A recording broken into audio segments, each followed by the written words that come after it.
Deep within the dense jungles of Cambodia lies a secret that has baffled historians and archaeologists for centuries. Imagine standing before a massive stone wall, its surface covered in intricate carvings and symbols, each one whispering a story from a time long forgotten. This is the legacy of the Khmer Empire, a civilization that once ruled over vast territories, leaving behind not just grand temples, but also hidden messages etched in stone. What if I told you that these inscriptions hold the key to understanding a world that vanished into the shadows of history? Today, we're about to uncover 35 of these hidden inscriptions, each one a piece of a puzzle that reveals the untold secrets of the Khmer Empire. From cryptic messages in the halls of Angkor Wat to whispers of ancient rituals at Ta Prohm, these inscriptions are more than just words. They are windows into a lost world.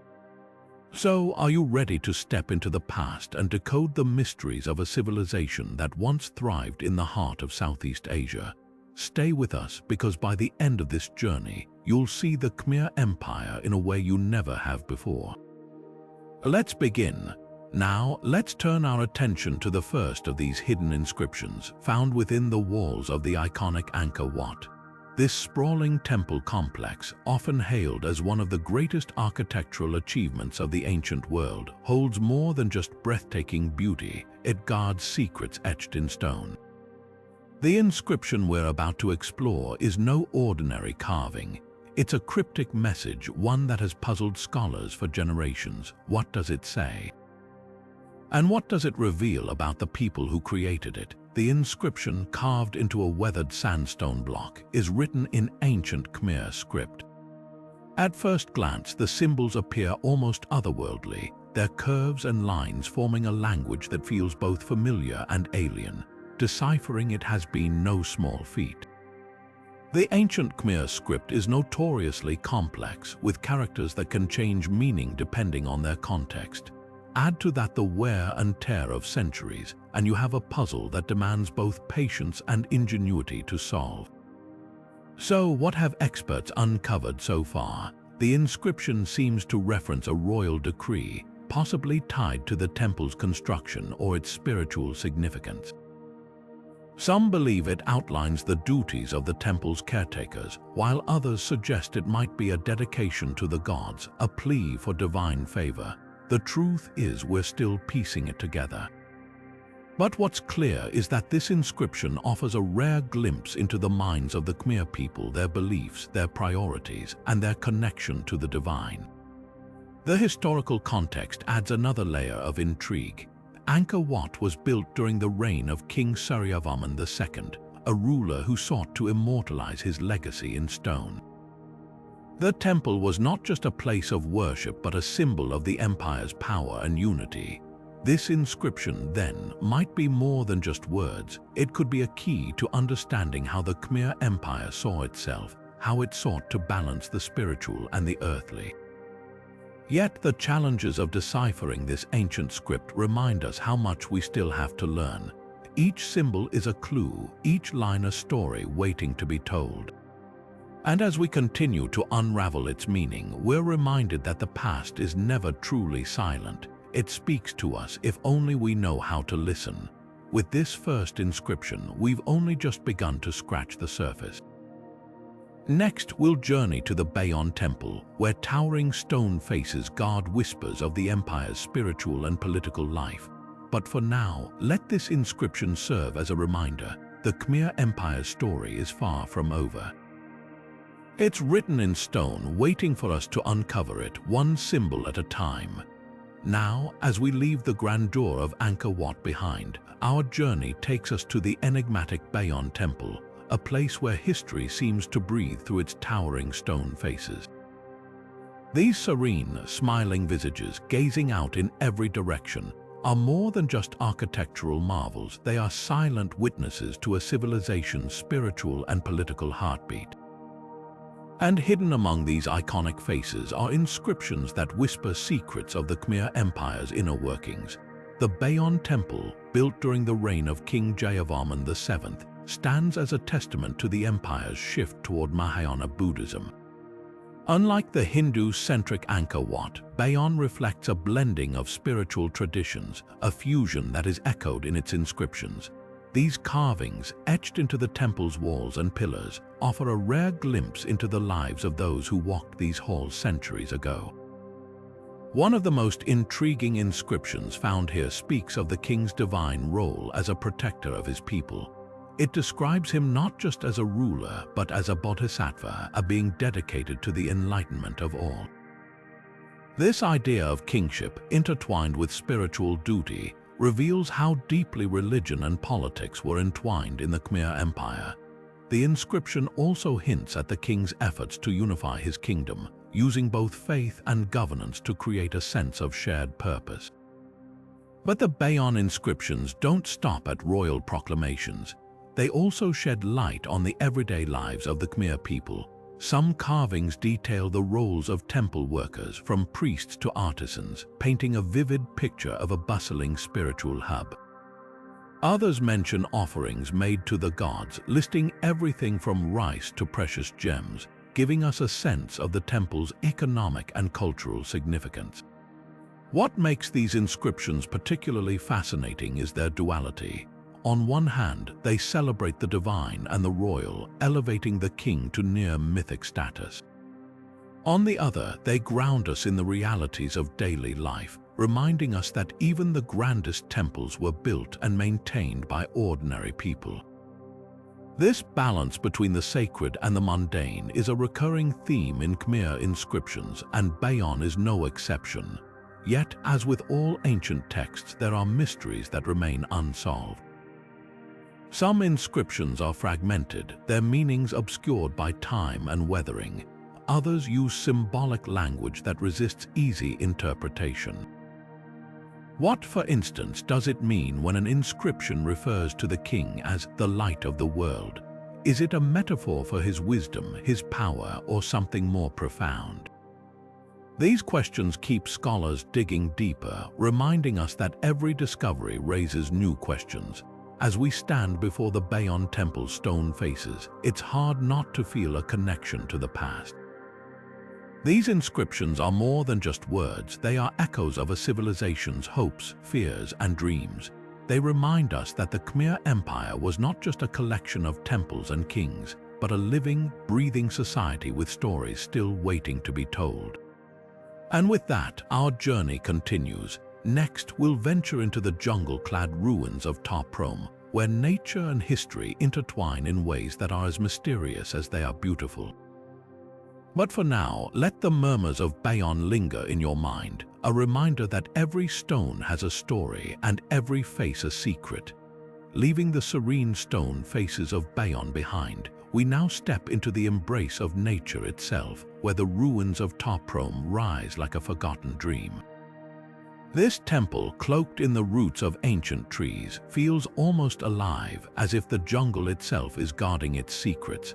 And hidden within its crumbling walls are inscriptions that tell a story of devotion, power, and the delicate balance between humanity and nature. Ta Prohm, originally known as Rajavihara, or the Monastery of the King, was built by King Jayavarman VII in honor of his mother. Unlike many other temples, Ta Prohm was not just a place of worship. It was a thriving Buddhist monastery, home to thousands of monks, servants, and artisans. The inscriptions found here reveal a complex network of roles and responsibilities, painting a vivid picture of life within its walls. One of the most striking inscriptions details the temple's vast wealth and resources. It lists over 3,000 villages that were dedicated to supporting Ta Prohm, providing everything from rice and cloth to precious metals and gems. This immense economic power underscores the temple's importance not just as a spiritual center, but as a cornerstone of the Khmer Empire's economy. The inscription also mentions the temple's role in caring for the sick and the poor, highlighting its function as a place of compassion and community. But Ta Prohm's inscriptions go beyond mere logistics. They also offer a glimpse into the spiritual life of the Khmer people. One particularly poignant carving describes the temple as a bridge between heaven and earth, a place where the divine and the mortal could meet. This idea of connection between the spiritual and the physical, the royal and the common, is a recurring theme in Ta Proham's inscriptions. Interestingly, the inscriptions also reveal the temple's deep ties to Khmer royalty. King Jayavarman VII is frequently mentioned, not just as a benefactor, but as a central figure in the temple's spiritual narrative. One inscription even refers to him as a living god, a ruler whose power extended beyond the earthly realm. This blending of royal authority and religious devotion is a hallmark of Khmer inscriptions, and Ta Proham is no exception.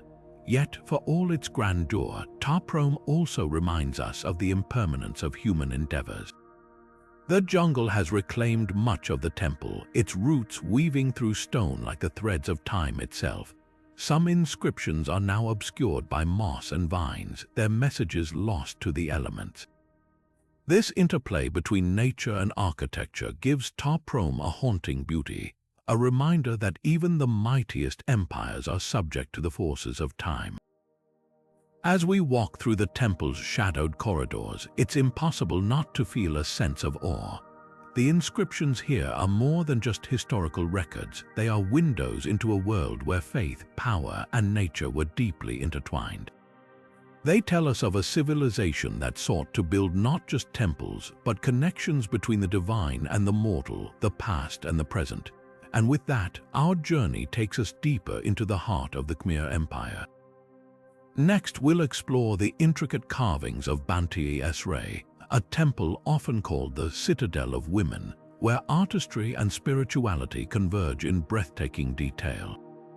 But for now, let the whispers of Ta Proham linger, a testament to the enduring power of faith and the timeless dance between humanity and nature. Now, as we leave the haunting beauty of Ta Proham behind, our journey takes us to a place where artistry and spirituality intertwine in breathtaking detail. Banteay Esrei, the Citadel of Women.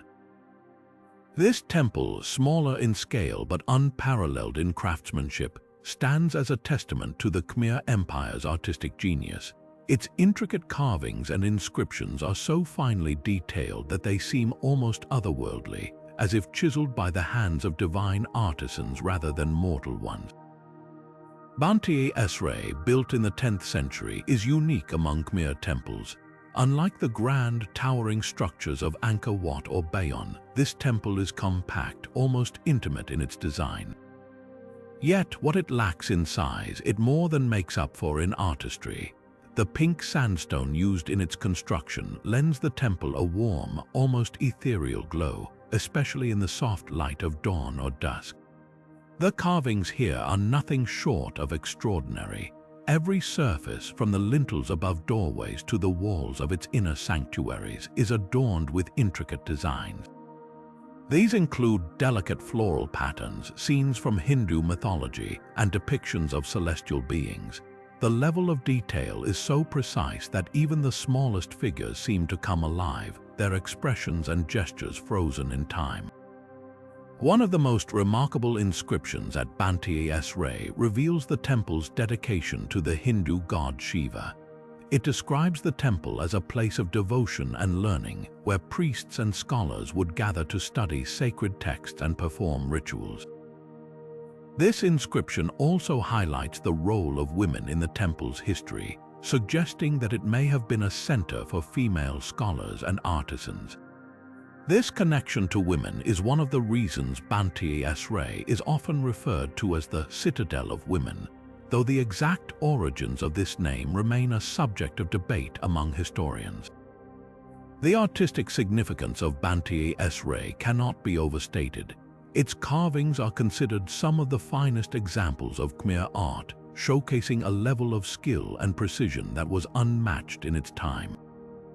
The temple's creators used a technique known as bas-relief, where the carvings are slightly raised from the background, creating a sense of depth and movement.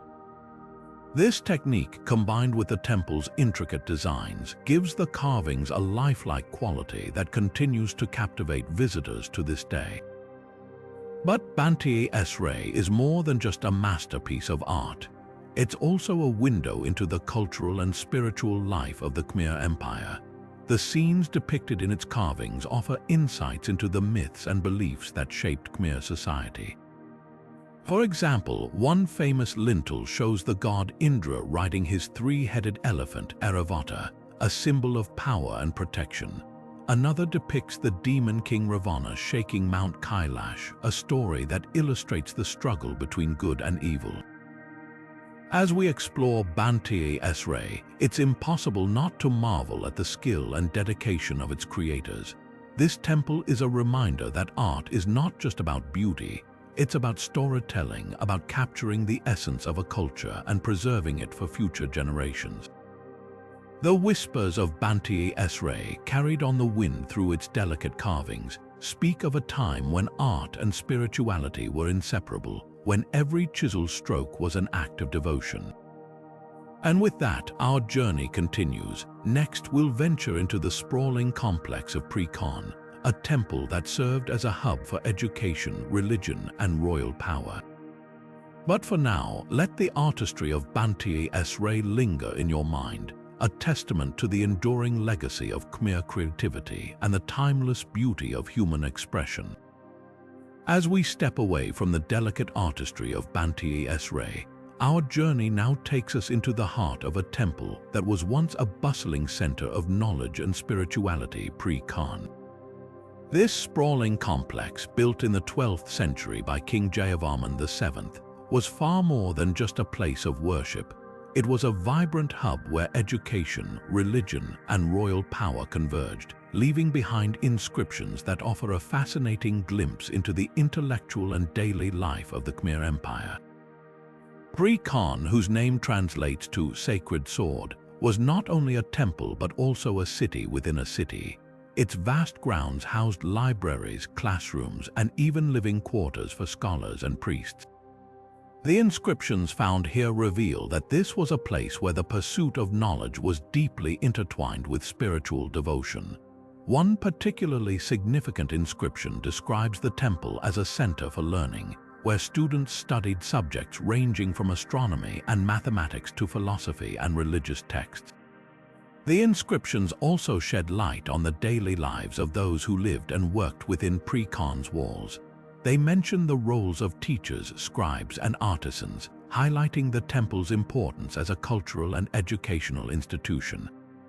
For example, one inscription details the responsibilities of a group of scribes tasked with copying sacred texts, a practice that ensured the preservation of Khmer knowledge for future generations. Another inscription speaks of the temple's kitchens, where meals were prepared for the community, offering a rare glimpse into the everyday routines of its inhabitants. But Pre Khon was not just a place of learning, it was also a site of profound spiritual significance. The temple was dedicated to both Hindu and Buddhist deities, reflecting the religious syncretism that characterized much of the Khmer Empire. Inscriptions found within its sanctuaries describe rituals and ceremonies performed to honor these gods, as well as the offerings made by devotees seeking blessings and guidance. One particularly intriguing inscription recounts a royal ceremony in which the king himself participated, underscoring the temple's connection to the empire's ruling elite. The architecture of Pre Khon further emphasizes its dual role as a center of education and spirituality. Its labyrinthine layout, with its interconnected courtyards and corridors, was designed to inspire contemplation and discovery. The temple's walls are adorned with carvings depicting scenes from Hindu and Buddhist mythology, as well as images of scholars and priests engaged in their work. These carvings, combined with the inscriptions, create a vivid picture of a place where the pursuit of knowledge was seen as a sacred duty. One of the most remarkable aspects of Pre Khon is its ability to reveal the interconnectedness of Khmer society. The inscriptions show how education, religion, and governance were deeply intertwined, each supporting and reinforcing the others.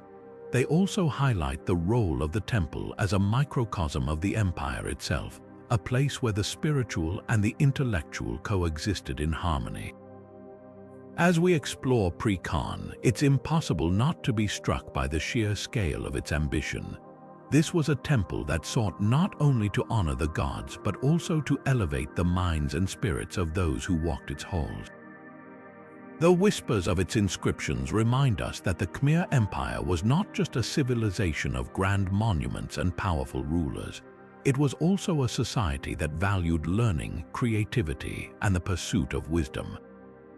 And with that, our journey continues. Next, we'll venture to the remote site of Khmer, a place that briefly served as the empire's capital and holds its own set of mysteries.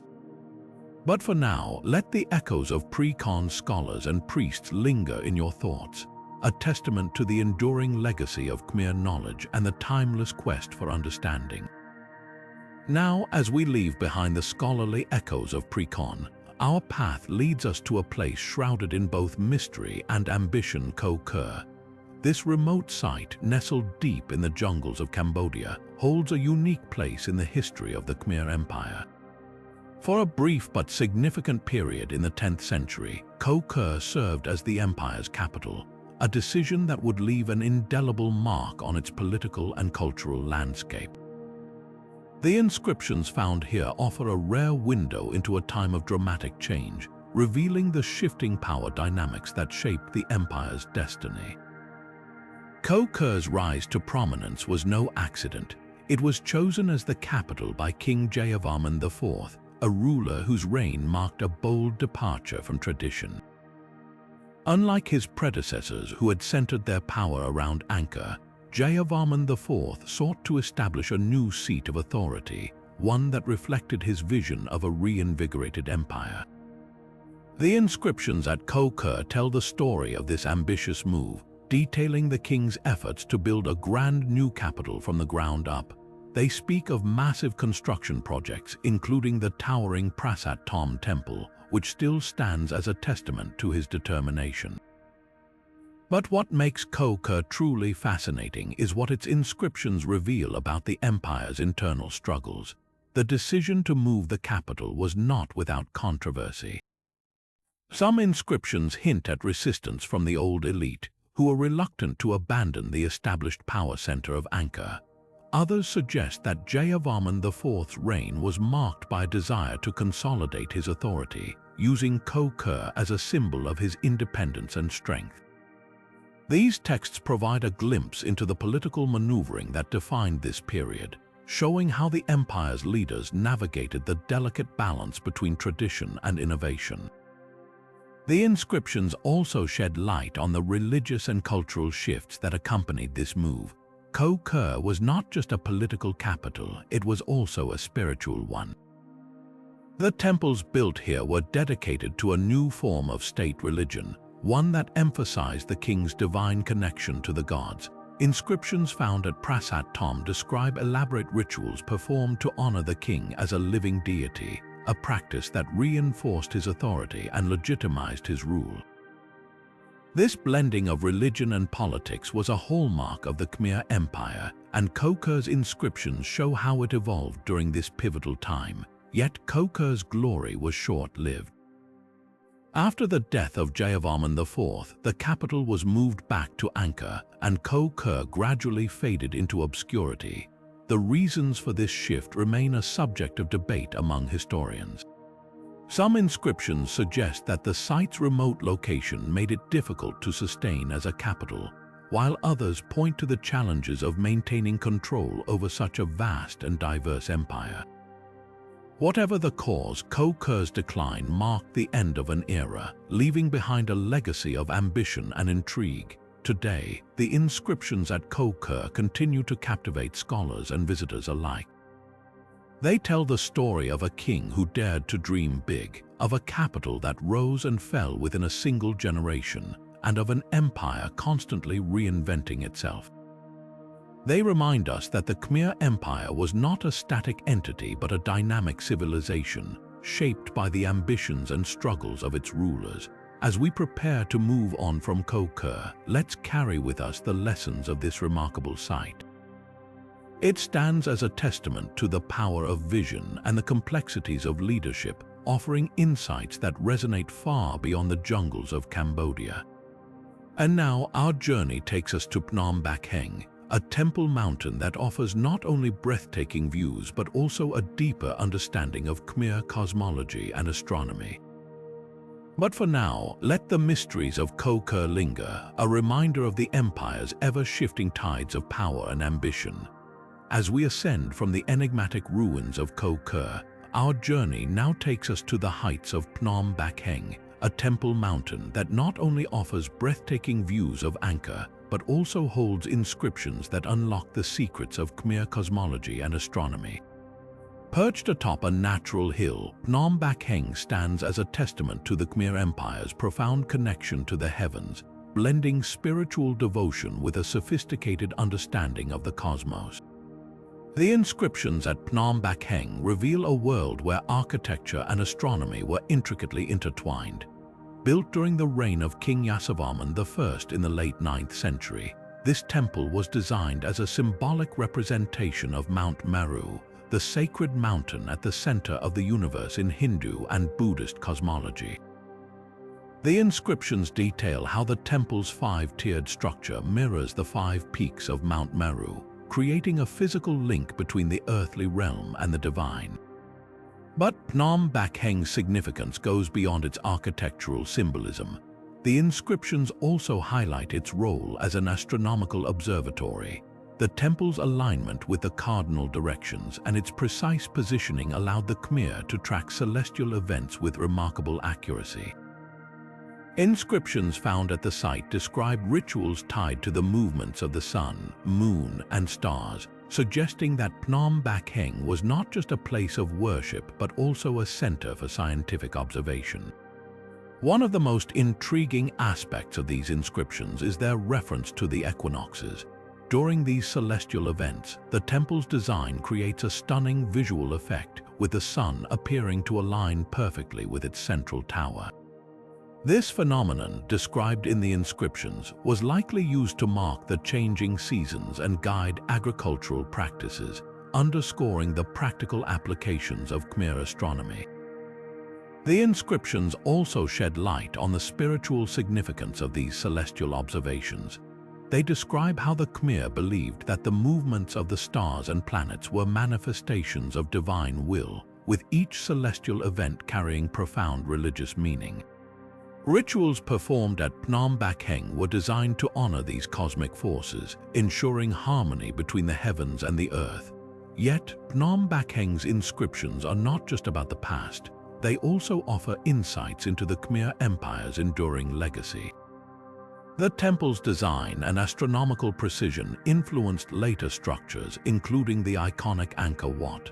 By studying these inscriptions, we gain a deeper appreciation for the Khmer's ability to merge science, spirituality, and art into a cohesive vision.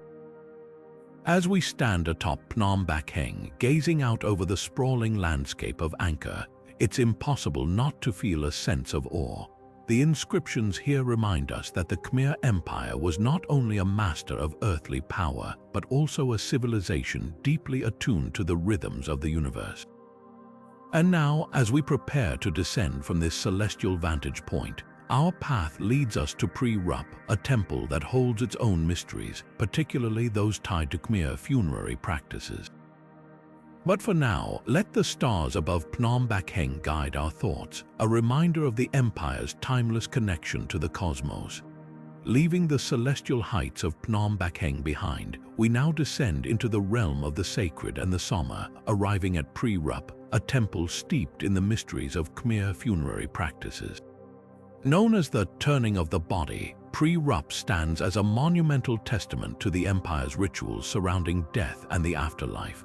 Its inscriptions, etched into the weathered stone, offer a rare glimpse into how the Khmer honored their departed rulers and navigated the spiritual journey beyond life. The inscriptions at Pre Rup reveal that this temple was more than just a place of mourning. It was a stage for elaborate ceremonies designed to ensure the safe passage of the soul. Built in the 10th century during the reign of King Rajendravarman II, Pre Rup served as a state temple and a site for royal cremations. The inscriptions describe how the temple's 5 towers, each representing a peak of Mount Meru, were used to perform rituals that connected the deceased with the divine. One of the most striking aspects of these inscriptions is their detailed account of the cremation process. They describe how the bodies of kings and high-ranking officials were placed on elevated platforms within the temple, surrounded by offerings of food, incense, and precious objects. The inscriptions also mention the use of fire, symbolizing purification and transformation, as the body was consumed by flames.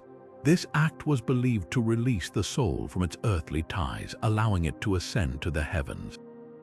But Pre-Rup's inscriptions go beyond the physical act of cremation.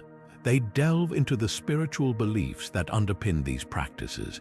The Khmer saw death not as an end but as a transition, a journey from the mortal world to the realm of the gods. The inscriptions speak of rituals designed to guide the soul through this journey, invoking the blessings of deities like Shiva and Vishnu to ensure a safe passage. Interestingly, the inscriptions also hint at the role of Pre-Rup in maintaining the social order of the Khmer Empire. By honoring their rulers in such elaborate ceremonies, the Khmer reinforced the divine authority of their kings, linking their rule to the cosmic order. This connection between the living and the dead was crucial in maintaining the empire's stability and continuity. The temple's design further reflects its funerary purpose. Its laterite and brick construction, now weathered to a deep red hue, evokes the imagery of fire and transformation. The inscriptions describe how the temple's layout was carefully aligned with celestial patterns, ensuring that the rituals performed here were in harmony with the movements of the stars. As we explore the inscriptions at Pre-Rup, we are reminded of the Khmer Empire's profound respect for the cycle of life and death. These ancient texts not only illuminate the empire's funerary practices, but also reveal a civilization deeply attuned to the spiritual dimensions of existence. And as we prepare to leave this sacred site, our journey continues to East Mebane, a temple that offers its own unique insights into Khmer life, particularly their relationship with water and fertility. But for now, let the echoes of Pre-Rup's rituals linger, a testament to the empire's enduring reverence for the mysteries of life and death. From the solemn rituals of Pre-Rup, we now journey to a temple that celebrates life and abundance, the East Mebane. Situated on an island in the middle of the now dry East Baray Reservoir, this temple stands as a testament to the Khmer Empire's deep connection to water and its vital role in sustaining life. The inscriptions found here offer a fascinating glimpse into how the Khmer harnessed the power of water to fuel their agricultural prosperity and ensure the fertility of their land. The East Mebane inscriptions reveal that this temple was more than just a place of worship. It was a hub of agricultural innovation and spiritual devotion. Built in the 10th century during the reign of King Rajendravarman II, the same ruler who commissioned Pre-Rup, East Mebane was dedicated to the Hindu god Shiva and the ancestral spirits of the Khmer kings. Its inscriptions describe elaborate ceremonies performed to honor these deities, seeking their blessings for bountiful harvests and the fertility of the land.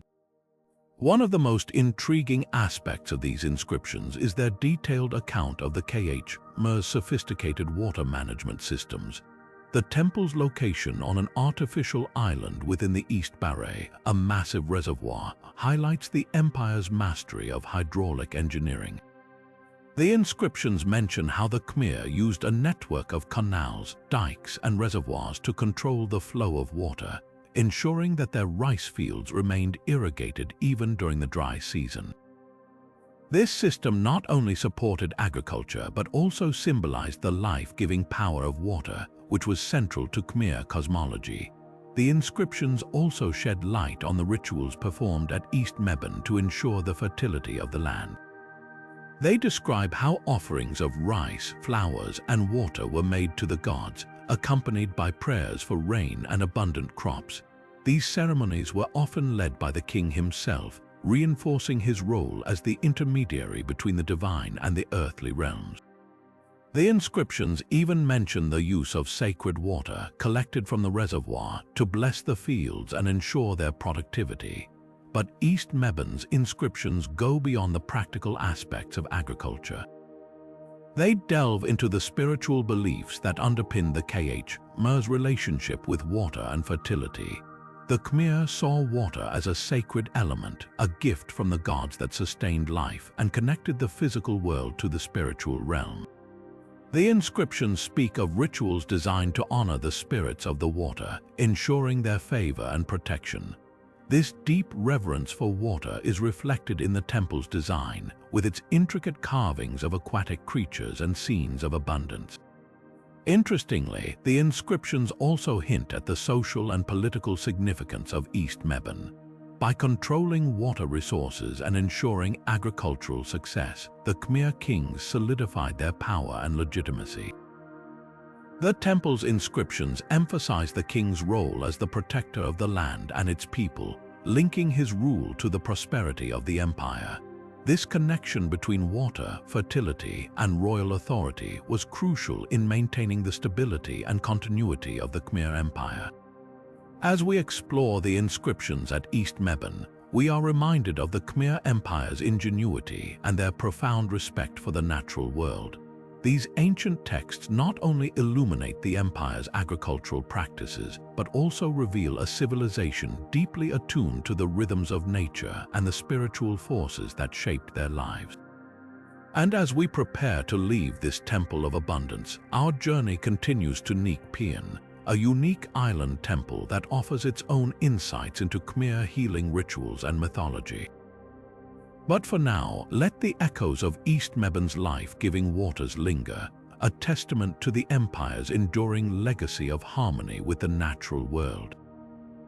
As we step away from the life-giving waters of East Meben, our journey now takes us to the tranquil and mystical Neak Pean, a temple unlike any other in the Khmer Empire. Nestled on a small artificial island, this sanctuary is a testament to the empire's deep connection to healing, spirituality, and the natural world. The inscriptions found here whisper tales of ancient rituals, medicinal practices, and the profound belief in the power of water to cleanse and restore both body and soul. Neak Pean, whose name translates to entwined serpents, is a unique architectural marvel. The temple is surrounded by 4 smaller ponds, each representing one of the 4 elements: earth, water, fire, and air. At its center lies a larger pool, symbolizing the sacred lake Anavatapta from Hindu and Buddhist mythology, believed to possess miraculous healing properties. The inscriptions at Neak Pean reveal that this temple was not just a place of worship, but also a center for healing and spiritual renewal. The inscriptions describe how pilgrims would come to Neak Pean seeking relief from ailments and spiritual purification. They detail the rituals performed by priests who would use water from the central pool to anoint the sick, believing it to be imbued with divine energy. These rituals were often accompanied by prayers and offerings to the gods, particularly to Avalokiteshvara, the bodhisattva of compassion who was venerated here. The inscriptions also mention the use of medicinal herbs and sacred chants, blending physical and spiritual healing practices in a way that reflects the Khmer's holistic approach to well-being.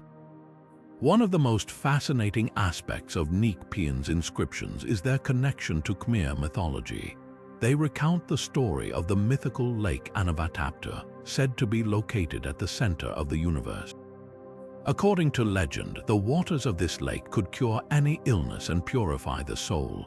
The Khmer believed that by recreating this sacred lake at Neak Pean, they could bring its healing powers into the earthly realm. The inscriptions even describe how the temple's design, with its intricate carvings of serpents and lotus flowers, was meant to evoke the mythical landscape of Anavatapta, creating a bridge between the divine and the mortal worlds. The inscriptions also shed light on the role of Neak Pean in the broader spiritual life of the Khmer Empire. They reveal that the temple was a place where the king, as the divine representative on earth, would perform rituals to ensure the health and prosperity of his people. These ceremonies often involved the symbolic cleansing of the kingdom's sins and misfortunes, reinforcing the king's role as both a political and spiritual leader. The inscriptions emphasize the interconnectedness of physical health, spiritual purity, and royal authority, highlighting how the Khmer saw these elements as inseparable. But Neak Pian's inscriptions go beyond the practical and the political. They delve into the deeply personal. They speak of individual pilgrims who came to the temple seeking solace and healing, leaving behind offerings and prayers inscribed on stone. These personal inscriptions provide a rare glimpse into the lives of ordinary Khmer people, their struggles, and their hopes. They remind us that Neak Pian was not just a grand monument, but also a place of intimate connection between the divine and the human. As we explore the whispers of Neak Pian, we are reminded of the Khmer Empire's profound understanding of the interplay between the physical and the spiritual. These inscriptions reveal a civilization that saw healing as more than just the absence of illness. It was a harmonious balance of body, mind, and spirit. And as we prepare to leave this sanctuary of serenity, our journey continues to Banteay Samray, a lesser-known temple that offers its own unique insights into Khmer artistry and regional influence. But for now, let the healing waters of Neak Pian linger in our thoughts, a testament to the enduring power of faith and renewal in the Khmer world. As we leave the serene waters of Neak Pian behind, our exploration now takes us to the hidden gem of Banteay Samray, a temple that stands as a testament to the Khmer Empire's artistic brilliance and its far-reaching cultural influence. Nestled away from the more frequented paths of Angkor, Banteay Samray offers a quieter, yet equally profound, glimpse into the empire's creative spirit. The inscriptions found here are not just records of history, they are masterpieces of storytelling, revealing the intricate interplay between art, religion, and regional identity. Banteay Samray, whose name translates to Citadel of the Samray, is a temple that often escapes the spotlight, yet its beauty and craftsmanship are nothing short of extraordinary. Built in the 12th century during the reign of King Suryavarman II, the same ruler behind the iconic Angkor Wat, Banteay Samray reflects a unique blend of architectural styles. Its design draws inspiration from both the grand temple mountains of Angkor and the smaller, more intimate sanctuaries found in the empire's outlying regions. This fusion of influences is evident in every detail, from the intricately carved lintels to the delicate bas-reliefs that adorn its walls. The inscriptions at Banteay Samray provide a fascinating window into the temple's dual role as both a religious and artistic center. They reveal that the temple was dedicated to the Hindu god Vishnu, a deity revered for his role as the preserver of the universe. The inscriptions describe the rituals performed here, which often involved elaborate offerings and processions, as well as the temple's role in fostering a sense of unity among the diverse communities of the Khmer Empire. One of the most striking aspects of Banteay Samray's inscriptions is their emphasis on regional artistry. Unlike the grander temples of Angkor, which were often commissioned by the royal court, Banteay Samray appears to have been a project of local significance. The inscriptions mention the involvement of regional artisans, whose distinct styles and techniques are evident in the temple's carvings. These artisans drew inspiration from their surroundings, incorporating motifs from nature, such as lotus flowers, palm leaves, and mythical creatures into their work. The result is a temple that feels deeply connected to its environment, a celebration of both the divine and the earthly. The inscriptions also shed light on the temple's role as a cultural bridge between the Khmer heartland and its outlying territories. They describe how Banteay Samray served as a meeting point for traders, pilgrims, and scholars from across the empire, fostering an exchange of ideas and traditions. This cultural exchange is reflected in the temple's architecture, which features elements borrowed from neighboring regions, such as the step terraces reminiscent of temples in modern-day Thailand and Laos. But perhaps the most intriguing aspect of Banteay Samray's inscriptions is their focus on the individual. Unlike the grand narratives of kings and gods found in other temples, the inscriptions here often tell the stories of ordinary people, artisans, farmers, and merchants who contributed to the temple's construction and upkeep. These personal accounts provide a rare glimpse into the lives of the Khmer people, their hopes and their struggles. They remind us that Banteay Samray was not just a monument to the divine, but also a testament to the human spirit. As we delve into the secrets of Banteay Samray, we are reminded of the Khmer Empire's remarkable ability to blend the grand and the intimate, the universal and the local. This temple stands as a testament to the empire's artistic ingenuity and its commitment to fostering cultural exchange. And as we prepare to move on to the next chapter of our journey, we carry with us the stories of Banteay Samray, a hidden treasure that continues to inspire and captivate. Now, as we step away from the intimate artistry of Banteay Samray, our journey takes us to the towering presence of Bayon, one of the earliest temple mountains of the Khmer Empire. This monumental structure stands as a cornerstone in the evolution of Khmer architecture, marking a pivotal moment in the empire's quest to express its spiritual and political ambitions through stone. The inscriptions found here are not just records of history, they are blueprints of innovation, revealing how the Khmer people redefined sacred spaces and laid the foundation for the architectural marvels that would follow. Bayon, constructed in the late 9th century during the reign of King Indravarman I, is often regarded as the prototype for the iconic temple mountains that would later dominate the Angkor landscape. Its design represents a bold departure from earlier styles, introducing a new architectural language that emphasized verticality and grandeur. The temple's 5-tiered pyramid structure, crowned with a central sanctuary, symbolizes the mythical Mount Meru, the cosmic center of the universe in Hindu cosmology. This concept of a temple as a microcosm of the cosmos would become a defining feature of Khmer architecture, shaping the design of temples like Angkor Wat and Bayon. The inscriptions at Bayon provide invaluable insights into the temple's construction and its role in the empire's spiritual and political life. They reveal that Bayon was dedicated to the Hindu god Shiva, the destroyer and transformer, who was revered as the supreme deity by King Indravarman.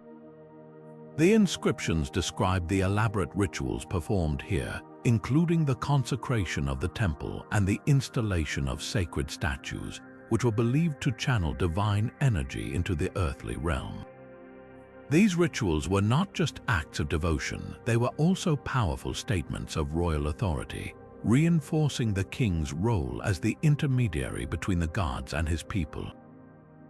One of the most fascinating aspects of Bayon's inscriptions is their detailed account of the temple's construction process. They mention the use of advanced engineering techniques, such as the precise alignment of the temple's axis with the cardinal directions, a feature that would become a hallmark of Khmer architecture. The inscriptions also highlight the role of skilled artisans and laborers, whose expertise and dedication brought the king's vision to life. These workers, often overlooked in historical records, are given a voice in the inscriptions, which describe their contributions with a sense of pride and reverence. The inscriptions also shed light on Bayon's role as a center of learning and innovation. They mention the presence of scholars and architects who studied the temple's design and incorporated its principles into their own work.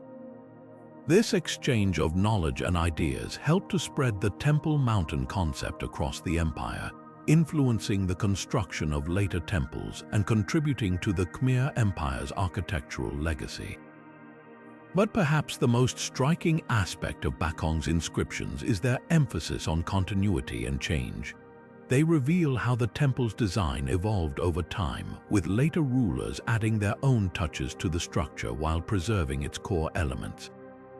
This balance of tradition and innovation is a recurring theme in Khmer architecture, reflecting the empire's ability to adapt and grow while staying rooted in its cultural heritage. As we explore the inscriptions of Bayon, we are reminded of the Khmer Empire's remarkable ability to transform stone into a language of power and spirituality. This temple stands as a testament to the empire's architectural ingenuity and its enduring quest to connect the earthly and the divine.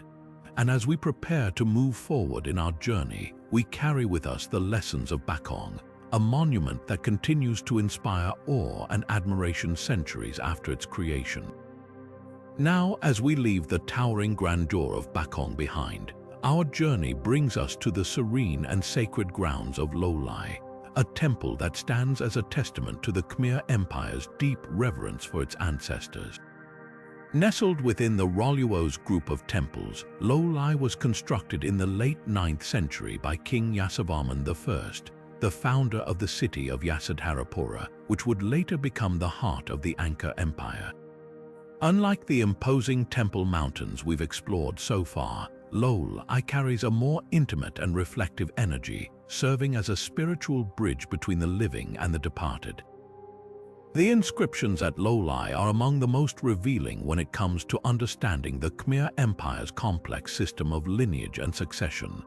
These inscriptions, etched into the temple's sandstone blocks, provide a rare glimpse into the lives and legacies of the royal ancestors who shaped the empire's early years.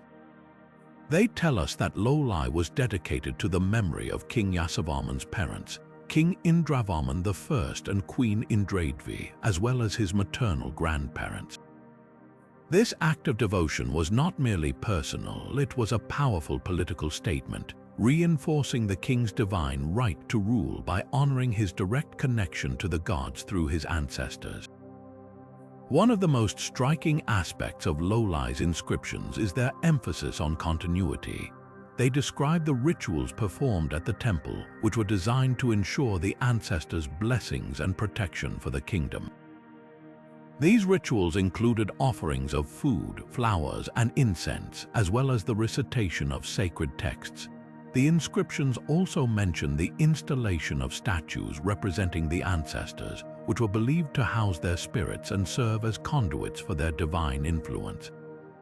This practice highlights the Khmer belief in the enduring presence of the ancestors, who were seen as active participants in the empire's spiritual and political life. The inscriptions also shed light on the role of Lolai as a center of learning and religious instruction. They mention the presence of priests and scholars who studied the sacred texts and conducted rituals at the temple. These individuals played a crucial role in preserving the empire's spiritual traditions and passing them down to future generations. The inscriptions even include detailed instructions for the performance of certain rituals, providing a fascinating window into the religious practices of the time. But perhaps the most intriguing aspect of Lolai's inscriptions is their role in legitimizing the king's rule. By dedicating the temple to his ancestors, King Yasovarman was not only honoring their memory but also asserting his own authority. The inscriptions describe the king as a descendant of the gods, chosen to rule by divine will. This narrative of divine lineage was a key element of Khmer political ideology, and it helped to secure the loyalty of the empire's subjects by presenting the king as a sacred figure. As we explore the inscriptions of Lolai, we are reminded of the Khmer Empire's deep connection to its past. This temple stands as a testament to the empire's reverence for its ancestors and its belief in the enduring power of their legacy. And as we prepare to move forward in our journey, we carry with us the lessons of Lolai, a place where the past and present converge in a timeless dance of memory and devotion. Now, as we step away from the reflective serenity of Lolai, our journey takes us to the ancient and revered grounds of Preco, a temple that stands as a cornerstone of the Khmer Empire's spiritual and political identity.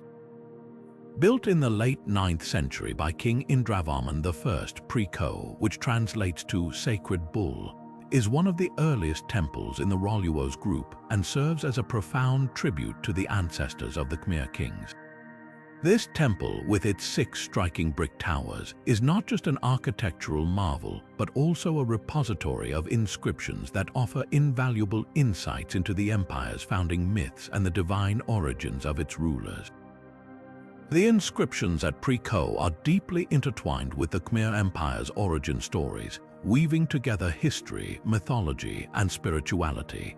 They reveal that the temple was dedicated to King Indravarman's immediate ancestors, including his father, King Jayavarman II, who is often regarded as the founder of the Khmer Empire. But the inscriptions go beyond mere genealogy. They elevate these ancestors to the status of deities, portraying them as divine beings whose blessings were essential for the empire's prosperity. This divine connection was not just a matter of faith, it was a carefully crafted narrative that legitimized the king's rule and reinforced the empire's political stability. One of the most fascinating aspects of Pre-Ko's inscriptions is their emphasis on the sacred bull, Nandi, the mount of the Hindu god Shiva. The temple's name itself is a nod to this divine association, and the inscriptions describe how the bull symbolized strength, fertility, and protection. Rituals performed at Pre-Ko often involved offerings to Nandi, as well as to the deified ancestors, creating a powerful link between the spiritual and the earthly realms. These rituals were believed to ensure the ancestors' continued favor, which in turn safeguarded the empire's prosperity and the king's authority. The inscriptions also shed light on the role of Pre-Ko as a center for royal ceremonies and religious instruction. They detail the elaborate rituals conducted by priests who are tasked with maintaining the spiritual connection between the living and the divine. These rituals included the recitation of sacred texts, the offering of precious goods, and the performance of music and dance. The inscriptions even provide instructions for the proper conduct of these ceremonies, offering a rare glimpse into the meticulous nature of Khmer religious practices. But perhaps the most compelling aspect of Pre-Ko's inscriptions is their role in shaping the empire's identity. By honoring the ancestors and linking them to the gods, the inscriptions reinforced the idea that the Khmer kings were not just rulers but divine intermediaries. This narrative of divine lineage was central to the empire's political ideology, and it helped to unify the kingdom under a shared sense of purpose and destiny. The inscriptions at Pre-Ko, therefore, are not just historical records, they are the foundation stones of the Khmer Empire's mythos, a testament to the power of storytelling in shaping a civilization. As we explore the inscriptions of Pre-Ko, we are reminded of the profound connection between the Khmer Empire's past and its present. This temple, with its sacred bulls and deified ancestors, stands as a bridge between the earthly and the divine, a place where history and myth converge. And as we prepare to move forward in our journey, we carry with us the lessons of Pre-Ko, a temple that reminds us of the enduring power of memory, devotion, and the stories that bind us to our roots. Now, as we leave the sacred grounds of Pre-Ko, our journey ascends to the mystical heights of Phnom Kulen, a mountain shrouded in legend and revered as the birthplace of the Khmer Empire. Known as the Mountain of the Lychees, Phnom Kulen holds a special place in Khmer history and spirituality, serving as both a physical and symbolic foundation for the empire's rise. It was here, in the early 9th century, that King Jayavarman II declared the Khmer Empire's independence from Java, marking the beginning of a new era. The inscriptions found on this sacred mountain not only commemorate this pivotal moment, but also reveal the deep spiritual connection between the land, its rulers, and the gods. Phnom Kulen's inscriptions are etched into the very rock of the mountain, blending seamlessly with the natural landscape. These carvings tell the story of King Jayavarman II's coronation, a ceremony that was as much a spiritual event as it was a political one. According to the inscriptions, the king was anointed by a Brahmin priest who declared him a Divaraja, or God King, a title that would define the Khmer monarchy for centuries to come. This divine kingship was not just a title, it was a sacred bond between the ruler and the gods, a bond that was believed to ensure the prosperity and stability of the empire. The inscriptions also highlight the mountain's role as a spiritual sanctuary. Phnom Kulen was considered a place where the earthly and the divine intersected, a site where the gods could be directly invoked. Rituals performed here often involved offerings to Shiva, Vishnu, and other Hindu deities, as well as the veneration of local spirits believed to inhabit the mountain. The inscriptions describe these rituals in vivid detail, from the preparation of sacred spaces to the recitation of prayers and the offering of flowers, fruits, and incense. These practices were not just acts of devotion, they were a way of maintaining harmony between the human and divine realms.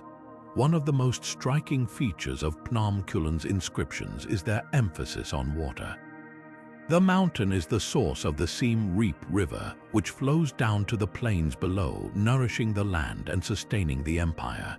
The inscriptions describe the river as a sacred gift from the gods, a symbol of life and fertility. Rituals performed at the river's source were believed to ensure its continued flow, and by extension, the prosperity of the Khmer people.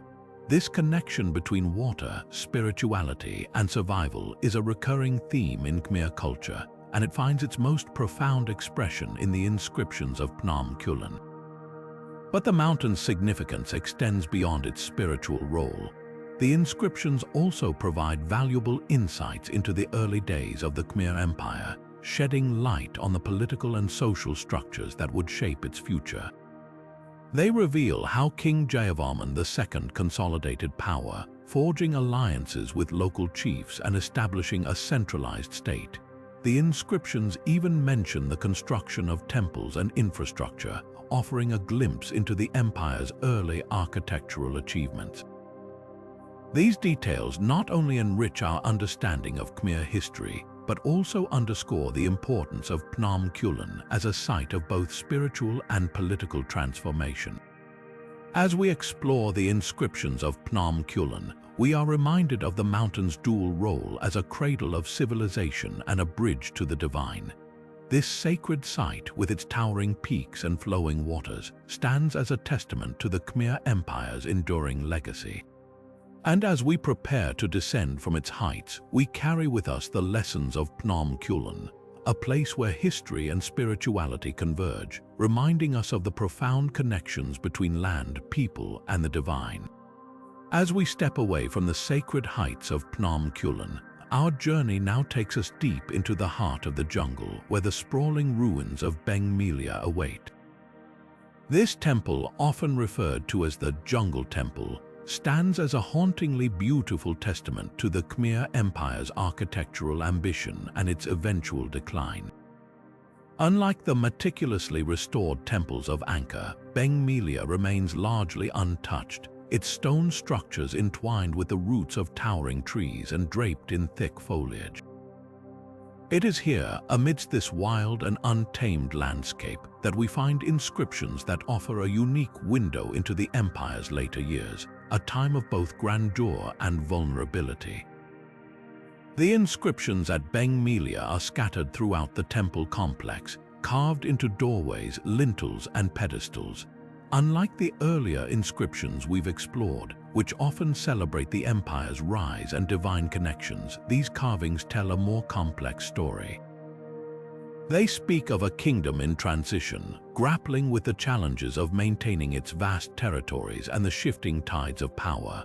One inscription, for instance, mentions the construction of a new reservoir, a project intended to support the growing population and agricultural demands of the region. This detail highlights the empire's continued efforts to adapt and thrive, even as external pressures began to mount. Another set of inscriptions sheds light on the temple's role as a center of worship and pilgrimage. Beng Melia was dedicated to Vishnu, and the carvings describe elaborate rituals performed in his honor. These rituals, which involved offerings of gold, jewels, and sacred texts, were believed to ensure the god's favor and protection. Yet, the inscriptions also hint at a growing sense of uncertainty. References to times of hardship and the need for divine intervention suggest that the empire's leaders were increasingly aware of the challenges they faced, both from within and beyond their borders. One of the most intriguing aspects of Beng Melia's inscriptions is their depiction of the temple's construction. Unlike the earlier temples, which were built with precise symmetry and grandeur, Bengmilia's architecture reflects a more pragmatic approach. The inscriptions mention the use of local materials and labor, as well as the challenges of building in such a remote and densely forested area. This shift in construction methods may reflect the empire's changing priorities as resources became scarcer and the focus shifted from monumental projects to more practical concerns. The inscriptions also provide clues about the empire's interactions with neighboring regions. References to trade routes and diplomatic missions suggest that the Khmer Empire was still a significant player in the region, even as its influence began to wane. However, there are also hints of conflict, with mentions of raiders from the west and disputes over borders. These details paint a picture of an empire struggling to maintain its dominance in the face of growing competition and internal strife.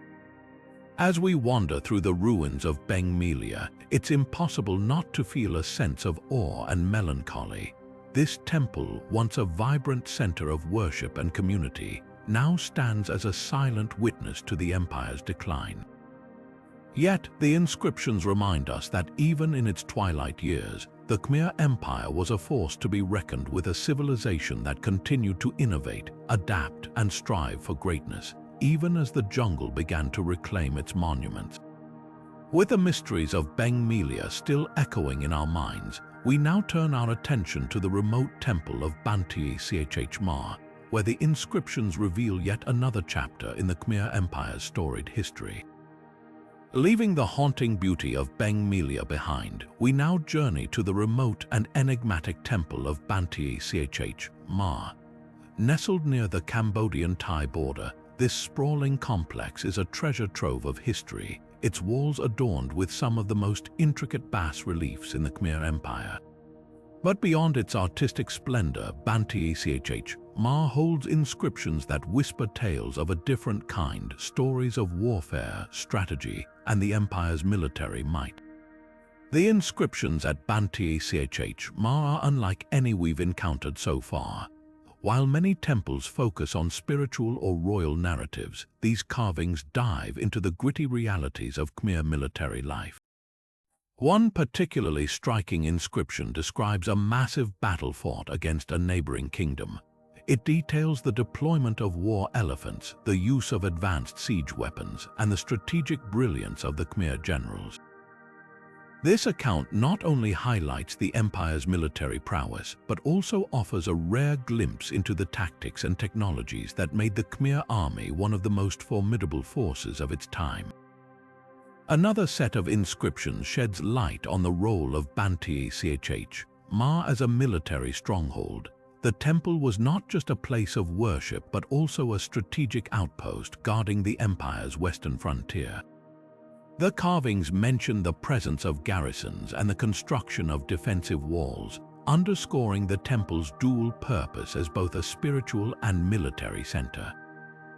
This blending of the sacred and the strategic is a recurring theme in Khmer architecture, but at Banteay Chh Ma, it takes on a particularly vivid form. One of the most fascinating aspects of these inscriptions is their depiction of the soldiers themselves.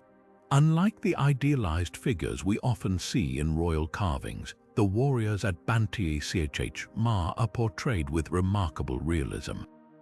The inscriptions describe their training, their equipment, and even their daily lives. We learn about the use of longbows and spears, the importance of discipline and loyalty, and the challenges of maintaining morale during long campaigns. These details bring the Khmer military to life in a way that few other sources can. The inscriptions also reveal the empire's complex relationship with its neighbors. While some carvings celebrate victories and alliances, others hint at the constant threat of invasion and rebellion. One inscription, for example, recounts a daring nighttime raid by enemy forces, which was ultimately repelled thanks to the bravery of the Khmer soldiers. Such stories remind us that the Khmer Empire's dominance was never guaranteed. It was earned through relentless effort and sacrifice. As we explore the ruins of Banteay Chh Ma, it's impossible not to be struck by the sheer scale of its bas-reliefs. These intricate carvings, which stretch across entire walls, depict scenes of battle, procession, and ceremony with astonishing detail. But it's the inscriptions that truly bring these images to life, offering a voice to the soldiers, generals, and strategists who shaped the empire's destiny. With the echoes of Banteay Chh, Ma's military past still resonating, our journey now takes us to the cliff-top temple of Pre Vihir, where the inscriptions reveal yet another layer of the Khmer Empire's enduring legacy.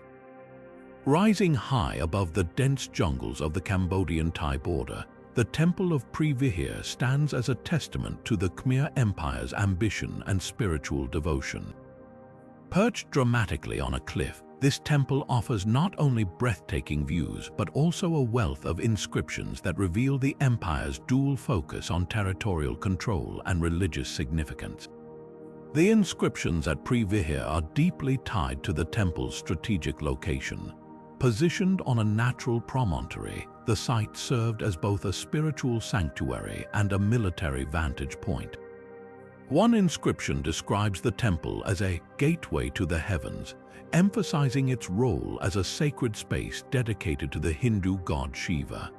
Yet another set of carvings highlights its importance as a territorial marker, asserting the Khmer Empire's claim over the surrounding land. These dual narratives, spiritual and political, are woven together in a way that reflects the empire's ability to merge the divine with the practical. One particularly intriguing inscription details the construction of Pre Vihir itself. It speaks of the immense effort required to transport massive stone blocks up the steep cliff, a feat that underscores the temple's importance to the Khmer rulers. The text also mentions the involvement of skilled artisans and laborers, offering a rare glimpse into the lives of those who built this architectural marvel. This inscription not only celebrates the temple's grandeur but also honors the human effort behind its creation. Another set of carvings delves into the temple's religious significance. Pre Vihir was a center for pilgrimage, attracting devotees from across the empire. The inscriptions describe elaborate rituals performed at the temple, including offerings to Shiva and ceremonies to ensure the prosperity of the kingdom. These texts reveal how religion was deeply intertwined with governance, as the Khmer rulers used sacred sites like Pre Vihir to legitimize their authority and unify their people. The inscriptions also shed light on the empire's relationship with neighboring regions. One carving recounts a diplomatic mission to a nearby kingdom, emphasizing the importance of alliances in maintaining territorial stability. Another text warns of the constant threat of invasion, reflecting the precarious nature of the empire's borders. These accounts remind us that the Khmer Empire's dominance was not just a matter of military strength, but also of diplomacy and strategic foresight. As we stand amidst the ruins of Pre Vihir, the inscriptions invite us to imagine the temple in its heyday, a bustling hub of worship, diplomacy, and defense. The carvings bring to life the voices of priests, rulers, and soldiers, each playing a role in the empire's enduring legacy. With the echoes of Pre Vihir's past still lingering, our journey now takes us to the ancient site of Samba Pre Kuk, where the inscriptions offer a glimpse into the very origins of the Khmer Empire. As we leave the towering cliffs of Pre Vihir behind, our exploration takes us deeper into the roots of the Khmer Empire, to the ancient site of Samba Pre Kuk. Nestled amidst the lush forests of central Cambodia, this pre-Angkorian complex predates the grandeur of Angkor itself, offering a rare window into the formative years of Khmer civilization. The inscriptions found here are like time capsules, preserving the earliest expressions of Khmer culture, religion, and governance. Samba Pre Kuk, often referred to as the cradle of Khmer architecture, is a treasure trove of early inscriptions that reveal the empire's foundational beliefs. These texts, carved into stone pillars and temple walls, provide insights into the spiritual and political life of the Chenla kingdom, the precursor to the Khmer Empire. One inscription speaks of the worship of the Hindu god Shiva, highlighting the early adoption of Hinduism as a unifying force. Another text describes the construction of temples as acts of devotion, emphasizing the role of religion in shaping the empire's identity from its very beginnings. The inscriptions also shed light on the administrative structure of early Khmer society. One notable carving details the appointment of local governors, illustrating how the kingdom's rulers maintained control over distant regions. This system of governance, which would later be refined and expanded during the Angkorian period, reveals the Khmer Empire's early emphasis on organization and centralization. The texts also mention trade networks, suggesting that Samba Pre Kuk was not just a religious center but also a hub of economic activity. Art and architecture are recurring themes in the inscriptions at Samba Pre Kuk. The carvings celebrate the skill of the artisans who built the site's iconic brick temples, many of which still stand today. One inscription praises the intricate carvings of deities and mythical creatures, describing them as divine creations that bring the heavens to earth. These artistic achievements laid the groundwork for the breathtaking temples of Angkor, showcasing the continuity of Khmer craftsmanship across centuries. Perhaps most intriguing are the inscriptions that hint at the empire's early interactions with neighboring cultures. One text mentions diplomatic exchanges with the Champa kingdom, revealing the Khmer Empire's early efforts to forge alliances and expand its influence. Another inscription references the arrival of Indian scholars, whose knowledge of religion and governance played a crucial role in shaping Khmer society. These accounts remind us that the Khmer Empire's greatness was built on a foundation of cultural exchange and adaptation. As we walk through the serene ruins of Samba Pre Kuk, the inscriptions invite us to imagine a time when the Khmer Empire was still in its infancy. The carvings tell stories of devotion, ambition, and innovation, offering a glimpse into the origins of one of history's most remarkable civilizations. With the echoes of Samba Pre Kuk still resonating, our journey now leads us to Wat Pho, a temple complex that reveals the Khmer Empire's influence beyond its borders.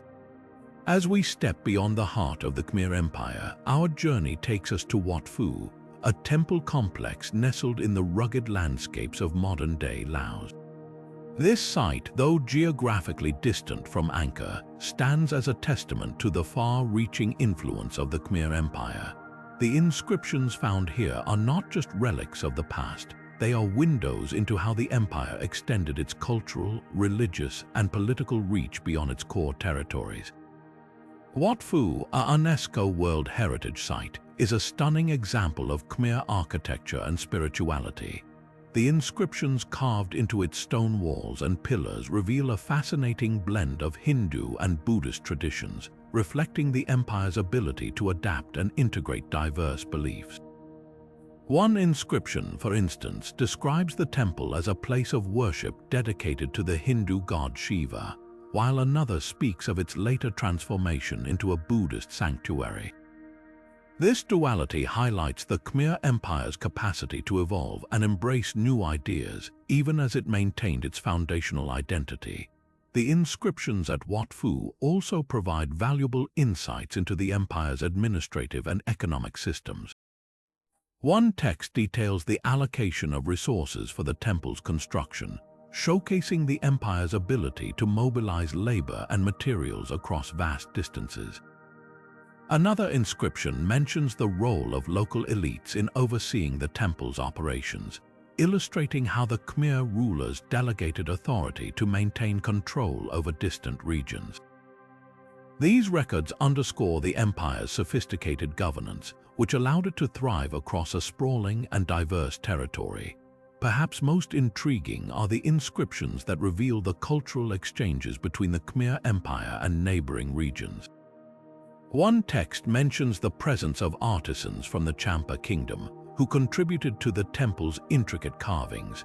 Another inscription references the arrival of Indian scholars, whose knowledge of religion and art left a lasting imprint on Wat Pho's design. These accounts remind us that the Khmer Empire's greatness was not just a product of its internal achievements, but also its ability to engage with and learn from other cultures. The inscriptions at Wat Pho also shed light on the empire's spiritual practices. One carving describes elaborate rituals performed at the temple, including offerings to the gods and ceremonies to mark the changing seasons. Another text speaks of the temple's role as a pilgrimage site, attracting devotees from across the region. These details offer a glimpse into the spiritual life of the Khmer people and their deep connection to the natural world. As we explore the serene beauty of Wat Pho, the inscriptions invite us to reflect on the Khmer Empire's legacy beyond its borders. They tell stories of cultural exchange, spiritual devotion, and political ingenuity, revealing how the empire's influence extended far beyond the temples of Angkor. With the echoes of Wat Pho still lingering, our journey now takes us to Phimanoka's, the celestial palace within Angkor Thom, where new mysteries await. Leaving the serene landscapes of Wat Pho behind, we now venture into the heart of Angkor Thom, where the enigmatic Phimanoka's, or the Celestial Palace, rises with an air of mystery. This temple, though smaller in scale compared to its grand neighbors, holds a unique place in the Khmer Empire's history. Its inscriptions, etched into the weathered stone, offer a rare glimpse into the royal rituals and legends that once defined the lives of the Khmer elite. Phimanoka's, often referred to as the spiritual and political center of the empire, was more than just a temple. It was a symbol of divine authority. The inscriptions found here speak of elaborate ceremonies performed by the Khmer kings, who were believed to embody the gods themselves. One text describes a nightly ritual where the king would ascend to the temple's summit to commune with a mythical serpent spirit, said to ensure the prosperity and stability of the empire. This legend, deeply rooted in Khmer cosmology, underscores the sacred bond between the ruler and the divine, a bond that legitimized the king's power and shaped the empire's spiritual identity. The inscriptions also reveal the temple's role in royal succession and legitimacy. One carving details the coronation rites conducted at Phimanoka's, where the new king would receive blessings from the gods and the ancestors. Another text mentions the presence of high priests and court officials who played a crucial role in these ceremonies, ensuring that the rituals adhered to ancient traditions.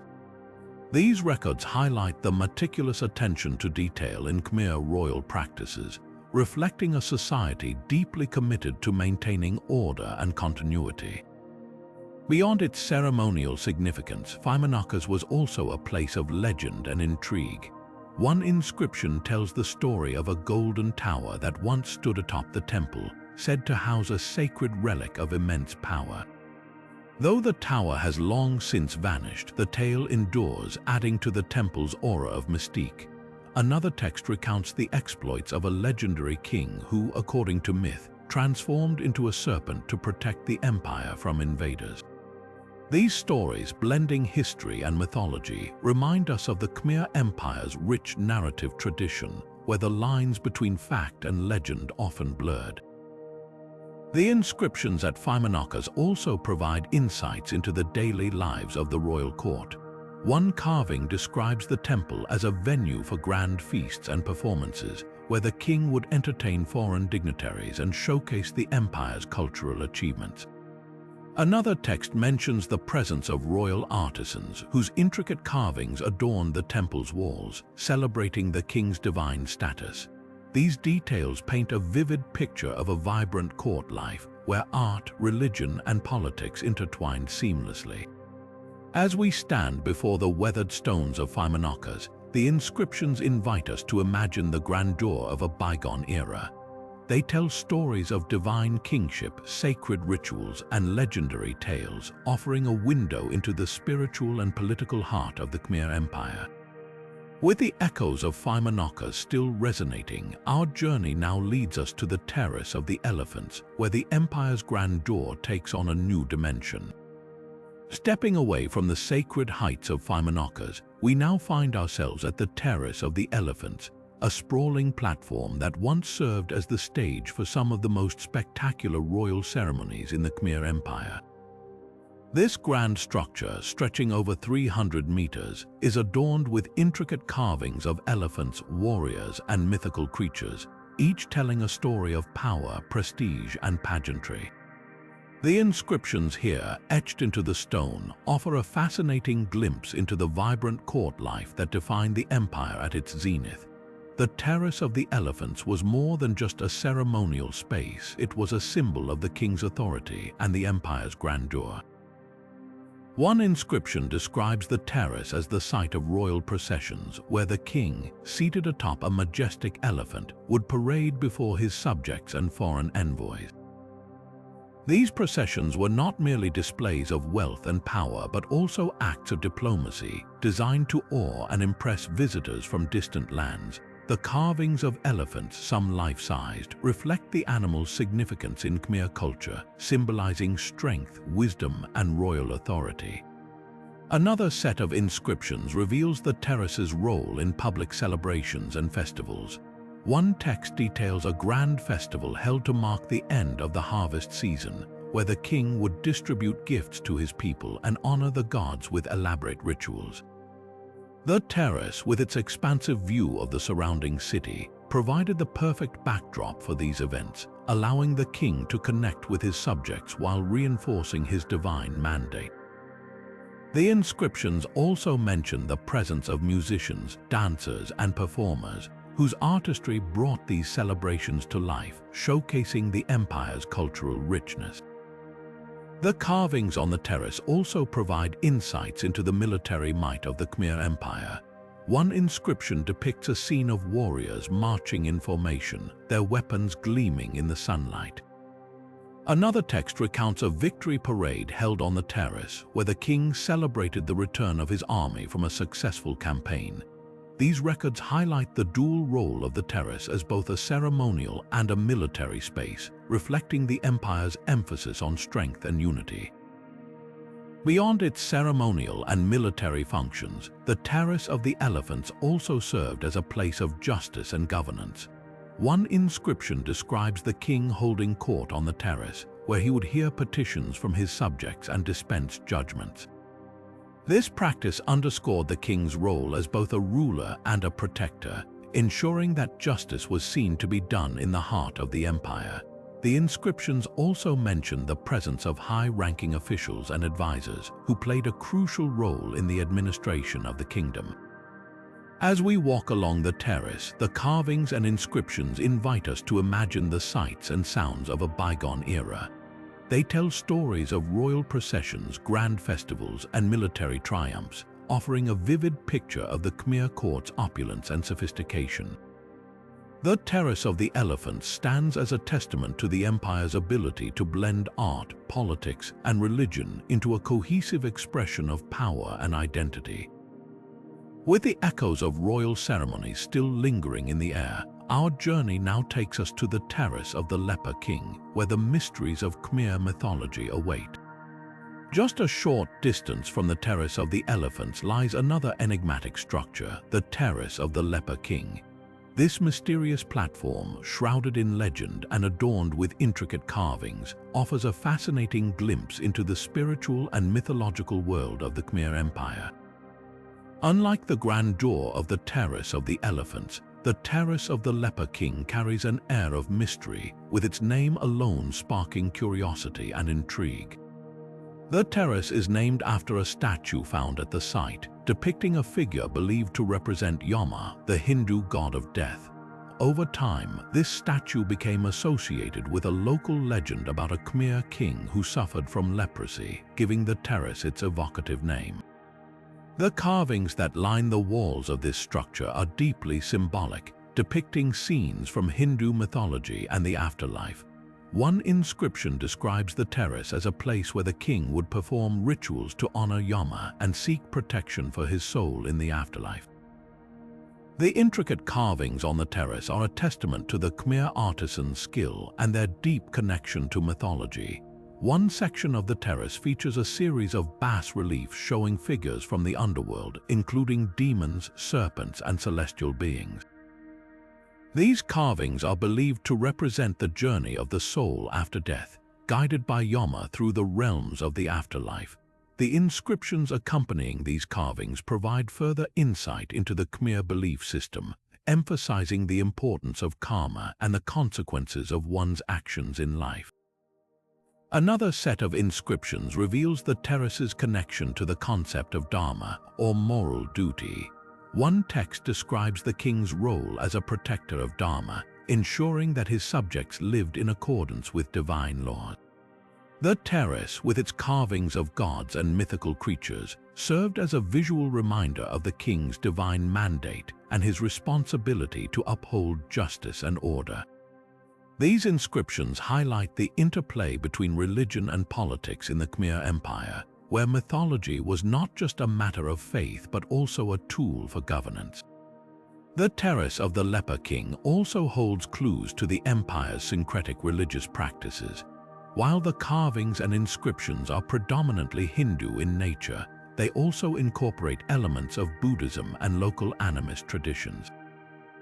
One inscription mentions the presence of Buddhist monks at the terrace, suggesting that it was a site of religious convergence. This blending of beliefs reflects the Khmer Empire's ability to integrate diverse spiritual traditions into a cohesive cultural identity.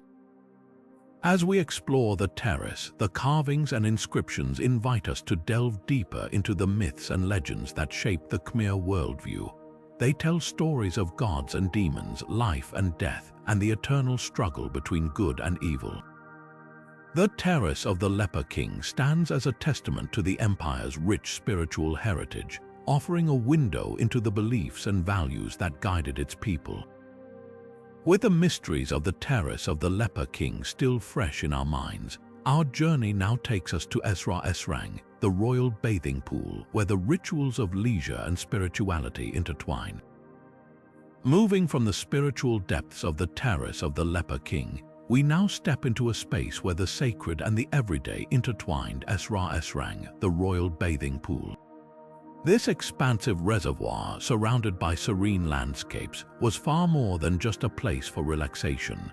It was a site where leisure met ritual, and where the Khmer elite engaged in practices that blended personal rejuvenation with spiritual significance. The inscriptions found at Esra Esrang offer a fascinating glimpse into the dual purpose of this space. One text describes the pool as a place where the king and his court would gather to cleanse both body and spirit.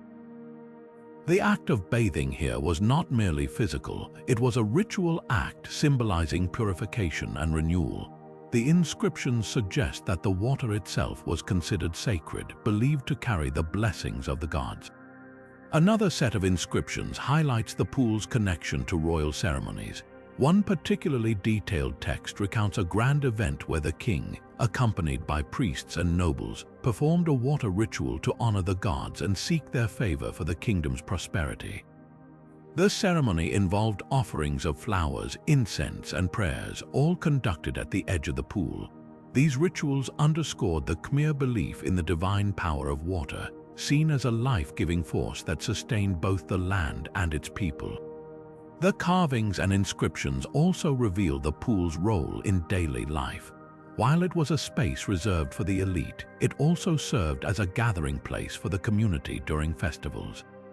One inscription describes a celebration where the pool was illuminated with lanterns, and the air was filled with music and laughter. These events were not just social gatherings, but also opportunities for the community to connect with the divine, as the water was believed to carry the blessings of the gods to all who participated. Interestingly, the inscriptions at Esra Esrang also hint at the pool's architectural significance. One text praises the craftsmanship of the builders, noting how the pool's design harmonized with the natural landscape. The inscriptions describe the careful placement of stones and the intricate carvings that adorned the pool's edges, reflecting the Khmer artisans' deep respect for both beauty and functionality. As we explore Esra Esrang, the inscriptions paint a vivid picture of a space where the sacred and the secular coexisted. They remind us that for the Khmer, even the most ordinary activities were imbued with spiritual meaning. The pool was not just a place to bathe, It was a site of connection between the king and his gods, between the elite and the community, and between the people and the natural world. With the echoes of Esrang's rituals still lingering, our journey now takes us to Banteay Kade, a Buddhist monastery temple where the spiritual and artistic traditions of the Khmer Empire reached new heights. As we leave the tranquil waters of Esrang behind, our journey now brings us to the serene and spiritually rich grounds of Banteay Kade, a Buddhist monastery temple that stands as a testament to the Khmer Empire's embrace of Buddhism. This temple, with its intricate carvings and inscriptions, offers a unique window into how Buddhism spread and flourished within the empire, blending seamlessly with the existing Hindu traditions that had long dominated Khmer culture. The inscriptions at Banteay Kade reveal a fascinating story of religious transformation. One of the most striking texts describes the temple as a center of Buddhist learning, where monks and scholars gathered to study and teach the teachings of the Buddha. This inscription highlights the temple's role not just as a place of worship, but as a hub of intellectual and spiritual growth. It suggests that Banteay Kade was a place where the Khmer elite and commoners alike could come to seek wisdom and enlightenment. Another set of inscriptions sheds light on the temple's architectural and artistic significance. These texts praise the craftsmanship of the builders, noting how the temple's design reflects the principles of Buddhist cosmology. The inscriptions describe the careful placement of statues and carvings, each one symbolizing different aspects of Buddhist teachings. For example, one text mentions a statue of the Buddha in a meditative pose, representing the path to inner peace and liberation. These details underscore the Khmer artisans' deep understanding of Buddhist iconography and their ability to translate complex spiritual concepts into stone. The inscriptions also provide insights into the daily life of the monks who lived and worked at Banteay Kade. One particularly detailed text describes the routines of the monastic community, from their early morning prayers to their evening meditations. It paints a vivid picture of a life dedicated to spiritual practice, where every action was imbued with mindfulness and purpose. This inscription reminds us that for the Khmer, Buddhism was not just a set of beliefs, but a way of life that shaped every aspect of their existence. Interestingly, the inscriptions at Banteay Kade also hint at the temple's role in the broader religious landscape of the Khmer Empire. One text mentions the presence of both Buddhist and Hindu deities within the temple, suggesting a period of religious coexistence and syncretism. This blending of traditions reflects the Khmer Empire's ability to adapt and integrate new ideas, creating a rich and diverse spiritual tapestry. As we explore the inscriptions at Banteay Kade, we gain a deeper understanding of how Buddhism became a cornerstone of Khmer culture. The temple stands as a symbol of the empire's spiritual evolution, where the teachings of the Buddha found a fertile ground to take root and flourish. These inscriptions not only illuminate the spread of Buddhism, but also reveal the Khmer Empire's remarkable capacity for cultural and religious synthesis. With the echoes of Banteay Kade's spiritual legacy still resonating, our journey now takes us to Prasat Kravan, a small but unique brick temple where the artistry and devotion of the Khmer people reached new heights. As we step away from the spiritual serenity of Banteay Kade, our path now leads us to the quiet yet captivating Prasat Kravan, a temple that stands out for its unique construction and artistic brilliance. Unlike the grand stone temples we've explored so far, Prasat Kravan is built entirely of brick, a material that posed significant challenges for the Khmer artisans. Yet, it is precisely this choice of material that makes the temple's inscriptions and carvings all the more remarkable, offering us a glimpse into the ingenuity and devotion of the Khmer people. The inscriptions at Prasat Kravan are deeply intertwined with the temple's religious art and iconography. One of the most striking features is the series of bas-reliefs carved directly into the brick walls, depicting Hindu deities with extraordinary detail and precision. These carvings are not just decorative, they serve as visual representations of sacred texts, bringing to life the stories and teachings of Hinduism. For instance, one inscription describes a scene of Vishnu, the preserver god, standing atop a lotus flower, symbolizing creation and the divine order of the universe. This imagery reflects the Khmer Empire's deep reverence for Hindu cosmology and its ability to translate complex spiritual ideas into art. Another set of inscriptions at Prasat Kravan highlights the temple's role as a place of worship and devotion. These texts describe the rituals performed within the temple, from offerings of flowers and incense to the chanting of sacred hymns. They reveal how the Khmer people used art and architecture to create spaces that were not only visually stunning but also spiritually charged. The inscriptions suggest that every brick, every carving, and every statue was imbued with meaning, transforming the temple into a living embodiment of the divine. What makes Prasat Kravan particularly fascinating is the way its inscriptions and carvings reflect the Khmer Empire's mastery of religious iconography. The artisans who worked on this temple had to overcome the limitations of brick, a material that is far less forgiving than stone. Yet, they managed to create intricate designs that rival those found in the grandest temples of Angkor. One inscription praises the skill of the craftsmen, noting how they used a combination of carving and painting to bring the temple's walls to life. This attention to detail underscores the Khmer Empire's commitment to artistic excellence and its belief in the power of art to connect the human and the divine. The inscriptions also provide insights into the temple's historical context.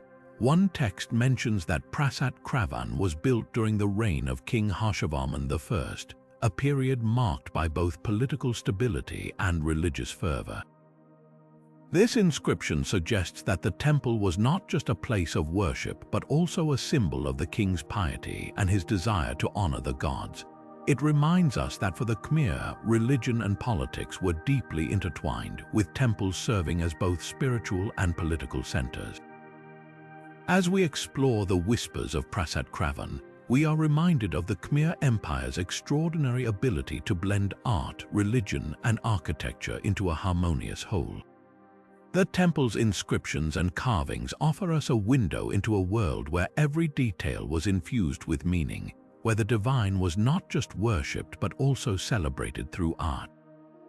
These whispers from the past continue to resonate, inviting us to marvel at the creativity and devotion of a civilization that left its mark not just in stone, but in brick as well. With the echoes of Prasat Kravan's artistry still fresh in our minds, our journey now takes us to Chao Se Tavoda, a temple where the interplay of Hindu deities and Khmer craftsmanship reaches new heights.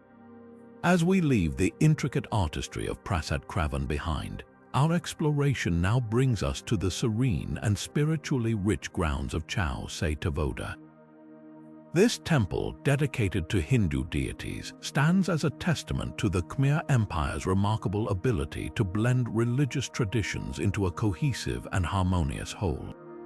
The inscriptions found here offer a fascinating glimpse into the empire's practice of religious syncretism, where Hinduism and local beliefs intertwine to create a unique spiritual landscape. The inscriptions at Chao Se Tavoda reveal a deep reverence for Hindu gods, particularly Vishnu and Shiva, who are prominently featured in the temple's carvings and texts. One inscription describes a grand ceremony held in honor of Vishnu, where offerings of flowers, incense, and sacred chants filled the air. This ritual, as detailed in the text, was not just an act of worship but also a celebration of the divine order that Vishnu represented. The inscription emphasizes the Khmer belief in the interconnectedness of the cosmos, where the gods played a central role in maintaining balance and harmony. What makes Chao Se Tavoda particularly intriguing is the way it reflects the blending of Hindu traditions with indigenous Khmer practices. One inscription speaks of a local deity being honored alongside Vishnu, suggesting that the Khmer people saw no contradiction in worshipping both. This fusion of beliefs highlights the empire's openness to integrating different spiritual traditions, creating a religious culture that was both inclusive and deeply rooted in its own identity. The temple's carvings further illustrate this syncretism, with scenes depicting Hindu myths alongside symbols of local fertility and nature worship.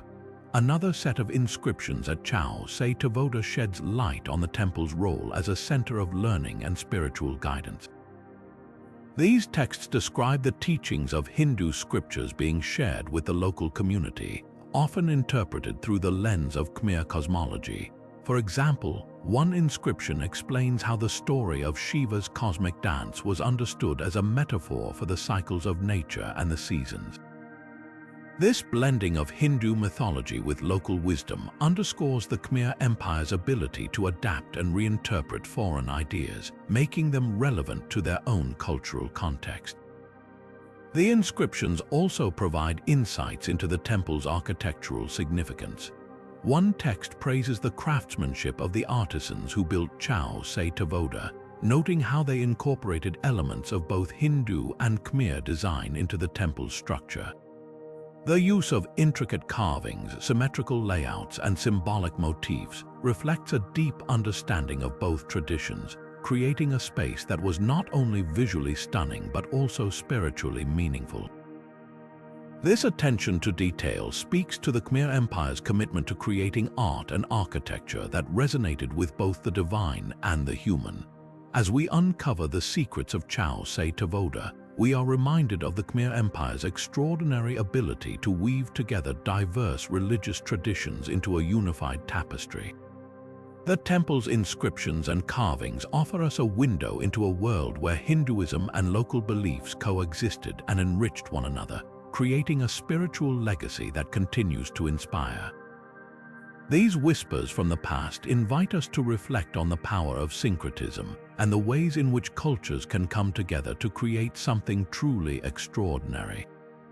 With the echoes of Chao Say Tavoda's spiritual harmony still lingering, our journey now leads us to Tomanan, a temple where the artistry of the Khmer Empire reaches new heights of elegance and precision. As we step into the serene grounds of Tomanan, the air seems to hum with the echoes of ancient artistry. This temple, celebrated for its remarkably preserved carvings, offers us a rare opportunity to witness the pinnacle of Khmer craftsmanship. The inscriptions here are not just words etched in stone, they are a testament to the skill, dedication, and vision of the artisans who brought this temple to life. The inscriptions at Tomanan reveal a deep appreciation for the art of carving, with texts praising the precision and creativity of the craftsmen. One inscription describes the process of selecting the finest sandstone, a material prized for its durability and ability to hold intricate details. The artisans, it explains, would spend months, sometimes years, carefully shaping each block, ensuring that every curve and line reflected the divine beauty they sought to capture. This attention to detail is evident in the temple's bas-reliefs, where scenes from Hindu mythology come alive with astonishing clarity and depth. One particularly striking inscription highlights the role of craftsmanship in connecting the human and the divine. It speaks of how the carvings were not merely decorative but served as a bridge between the earthly and the spiritual realms. The artisans, it suggests, saw their work as a form of devotion, a way to honor the gods by creating something that mirrored their perfection. This belief is reflected in the temple's design, where every element, from the towering spires to the delicate floral motifs, seems to radiate a sense of sacred purpose. Another set of inscriptions sheds light on the techniques used by Khmer craftsmen. These texts describe the use of specialized tools, such as chisels and hammers, to carve intricate patterns into the stone. The artisans would often work in teams, with each member focusing on a specific aspect of the design.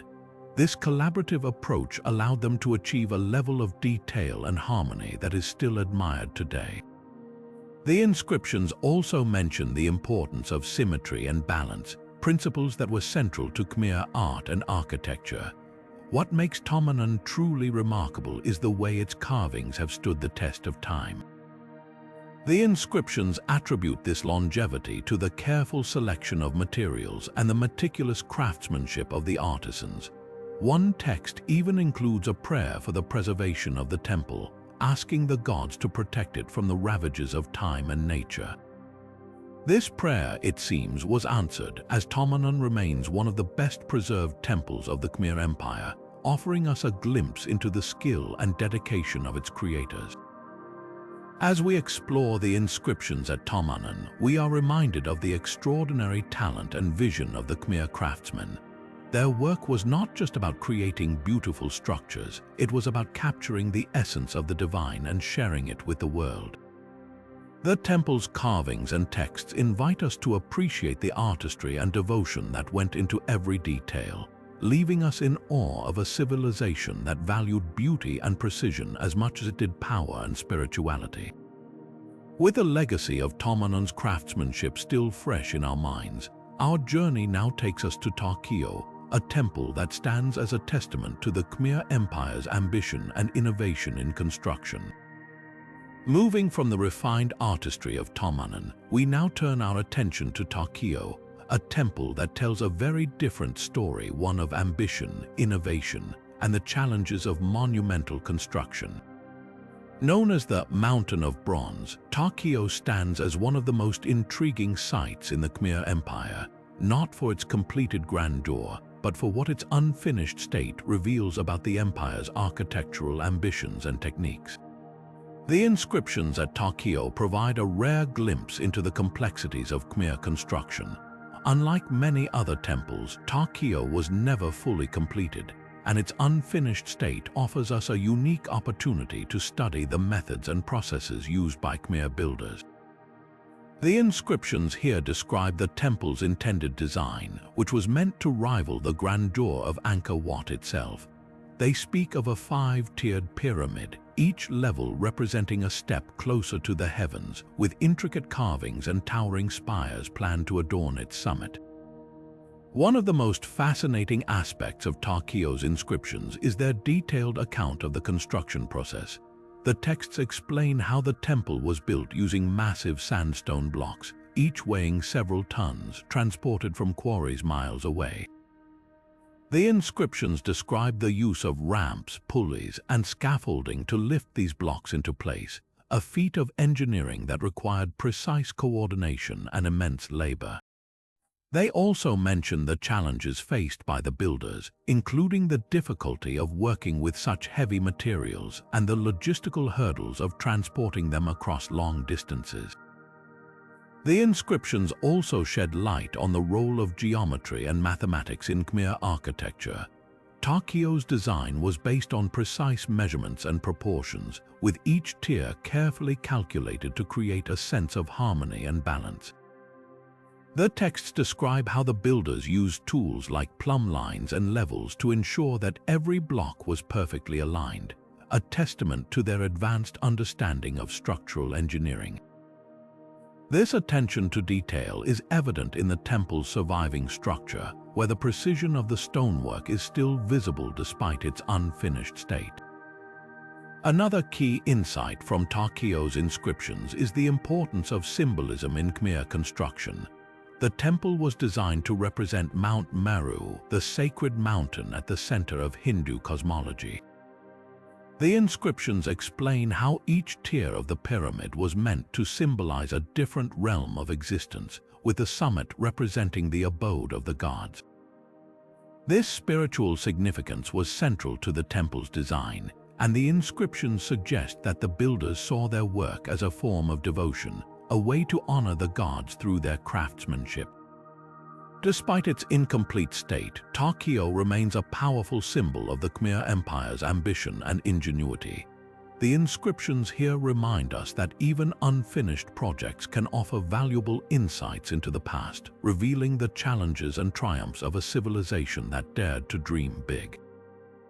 As we explore Ta Keo, we are left to wonder what this temple might have become had it been completed, and to marvel at the skill and determination of the builders who began this monumental task. With the story of Ta Keo's unfinished grandeur still echoing in our minds, our journey now leads us to Pre Pithu, a group of small temples that offer a glimpse into the lives of the Khmer elite. As we step away from the towering ambition of Tokyo, our journey now takes us to the quieter, yet equally fascinating Pre-Pithu. Nestled within the grand city of Angkor, this cluster of small temples offers a unique window into the lives of the Khmer elite, revealing a world of privilege, spirituality, and artistry that often goes unnoticed amidst the empire's more monumental structures. The inscriptions at Pre-Pithu are unlike those found in the grand temples of Angkor Wat or Bayon. Here, the texts are more intimate, focusing on the personal lives and spiritual practices of the Khmer aristocracy. These inscriptions tell stories of royal ceremonies, private rituals, and the daily lives of those who held power within the empire. They provide a rare glimpse into the private world of the elite, offering insights that are often overshadowed by the grandeur of larger temples. One of the most intriguing aspects of Pre-Pithu's inscriptions is their focus on the spiritual practices of the Khmer elite. The texts describe elaborate rituals performed within the temples, including offerings to the gods, meditation, and the recitation of sacred texts. These rituals were not just acts of devotion, but also a way for the elite to assert their status and connection to the divine. The inscriptions suggest that the temples of Pre-Pithu served as private sanctuaries where the aristocracy could commune with the gods away from the public eye. The inscriptions also shed light on the artistic tastes of the Khmer elite. Unlike the grand, monumental carvings found in other temples, the artwork at Pre-Pithu is more delicate and refined. The texts describe the creation of intricate bas-reliefs and sculptures, many of which depict scenes from Hindu mythology and daily life. These carvings were not just decorative but also served as a form of storytelling, conveying the values and beliefs of the elite to future generations.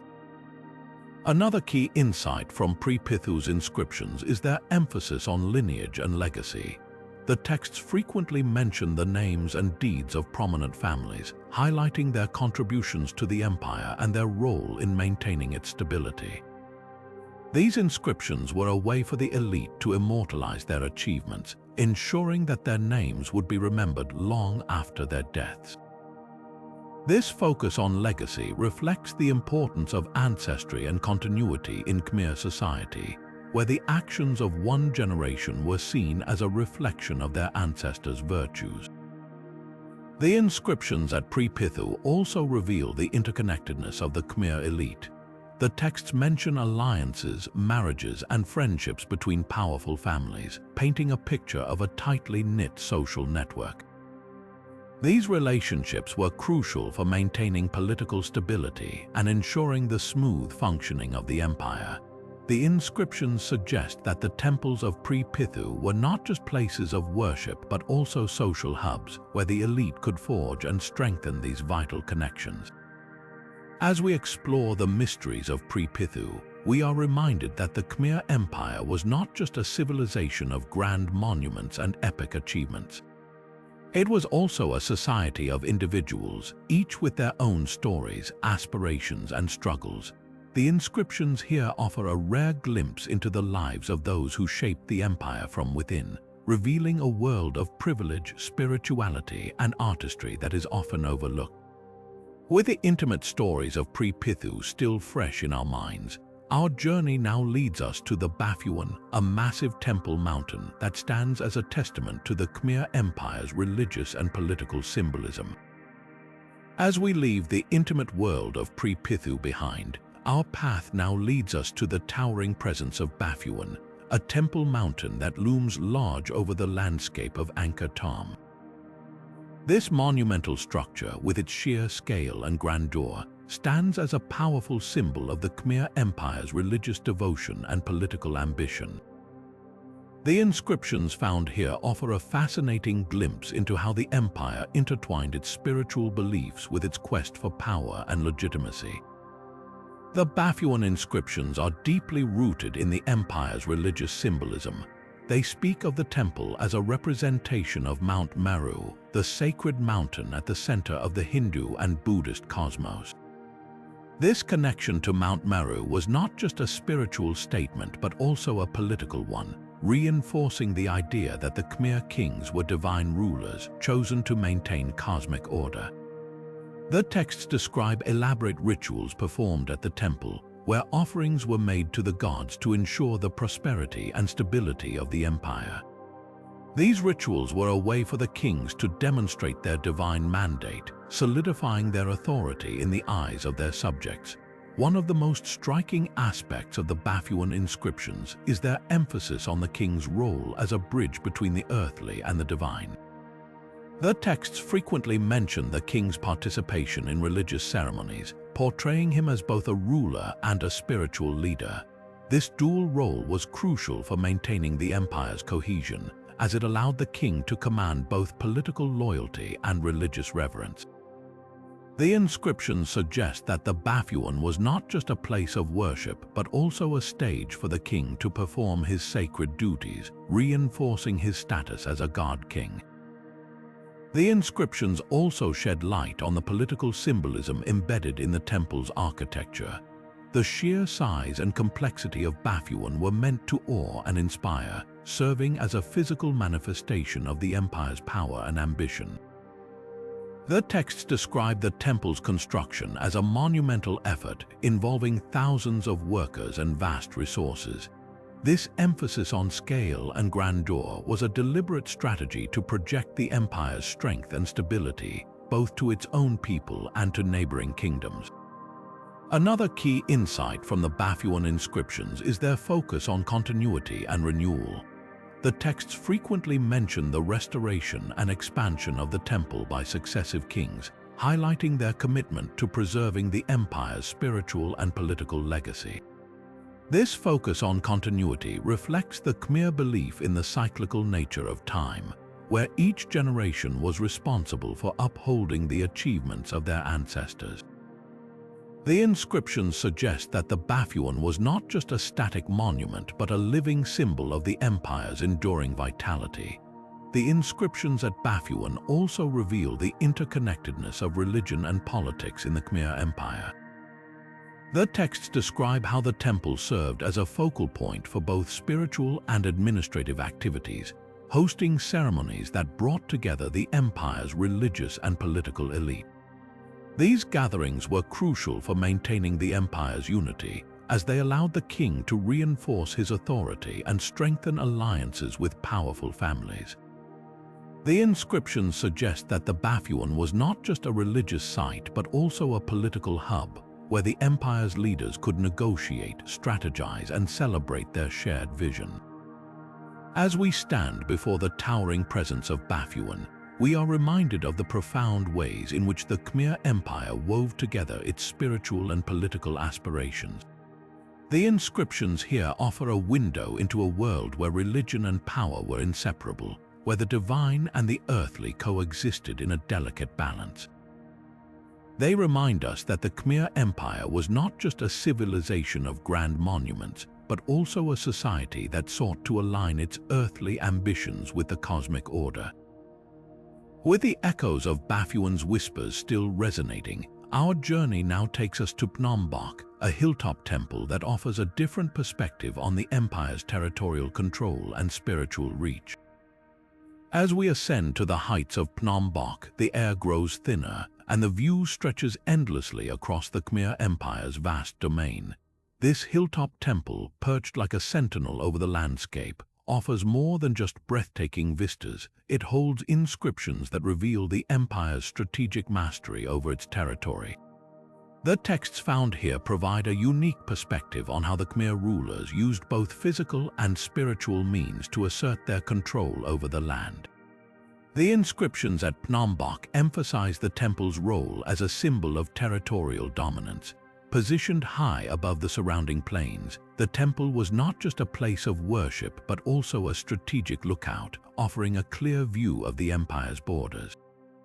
The texts describe how the temple served as a beacon of Khmer authority, visible from miles away, reminding both subjects and rivals of the empire's reach. This physical prominence was a deliberate choice, reinforcing the idea that the Khmer kings ruled not just by force but by divine right. One of the most intriguing aspects of the Phnom Bok inscriptions is their focus on the temple's connection to water. The texts mention elaborate rituals performed to honor the spirits of the land and ensure the fertility of the soil. These ceremonies were not just spiritual acts, but also practical measures to secure the empire's agricultural wealth. By controlling water both symbolically and physically, the Khmer rulers demonstrated their ability to sustain their people and maintain their power. The inscriptions suggest that Phnom Bok was a key site for these rituals, linking the temple to the empire's prosperity and stability. The inscriptions also shed light on the temple's role in the empire's military strategy. The texts describe how Phnom Bok served as a gathering point for troops and a place where alliances were forged. The hilltop location provided a natural defensive advantage, allowing the Khmer rulers to monitor movements across the plains and respond swiftly to threats. The inscriptions suggest that the temple was not just a spiritual center, but also a hub of military activity, where the empire's territorial ambitions were planned and executed. Another key insight from the Phnom Bok inscriptions is their emphasis on the temple's connection to the heavens. The texts describe how the temple's alignment with celestial bodies was used to mark important dates and guide agricultural activities. This connection to the cosmos reinforced the idea that the Khmer rulers were not just earthly leaders, but also mediators between the divine and the mortal realms. The inscriptions suggest that Phnom Bok was a place where the empire's spiritual and practical needs converged, ensuring the harmony of both. The inscriptions at Phnom Bok also reveal the temple's role in the empire's cultural identity. The texts describe how the temple was a site for festivals and celebrations, bringing together people from across the empire to honor their shared heritage. These gatherings were crucial for fostering a sense of unity and loyalty among the empire's diverse population. The inscriptions suggest that Phnom Bok was not just a strategic or spiritual site, but also a cultural landmark where the empire's identity was celebrated and preserved. As we stand atop Phnom Bok, gazing out over the empire's vast expanse, we are reminded of the intricate ways in which the Khmer rulers wove together their spiritual, military, and cultural ambitions. The inscriptions here offer a window into a world where territorial control was not just about borders and armies, but also about water, the heavens, and the shared identity of a people. They remind us that the Khmer Empire was a civilization that sought to harmonize its earthly ambitions with the forces of nature and the cosmos. With the secrets of Phnom Bok now unveiled, our journey continues to Prasat Pray, a small but significant temple that offers a glimpse into the rural life and spirituality of the Khmer Empire. Now, as we step away from the commanding heights of Phnom Bok, our journey takes us to the quieter, more intimate setting of Prasat Pray. Nestled amidst the dense foliage, this small temple may lack the grandeur of its larger counterparts, but its inscriptions hold profound insights into the everyday lives and spiritual practices of the Khmer people. Prasat Pray offers a rare glimpse into the rural heart of the empire, where spirituality and daily life were deeply intertwined.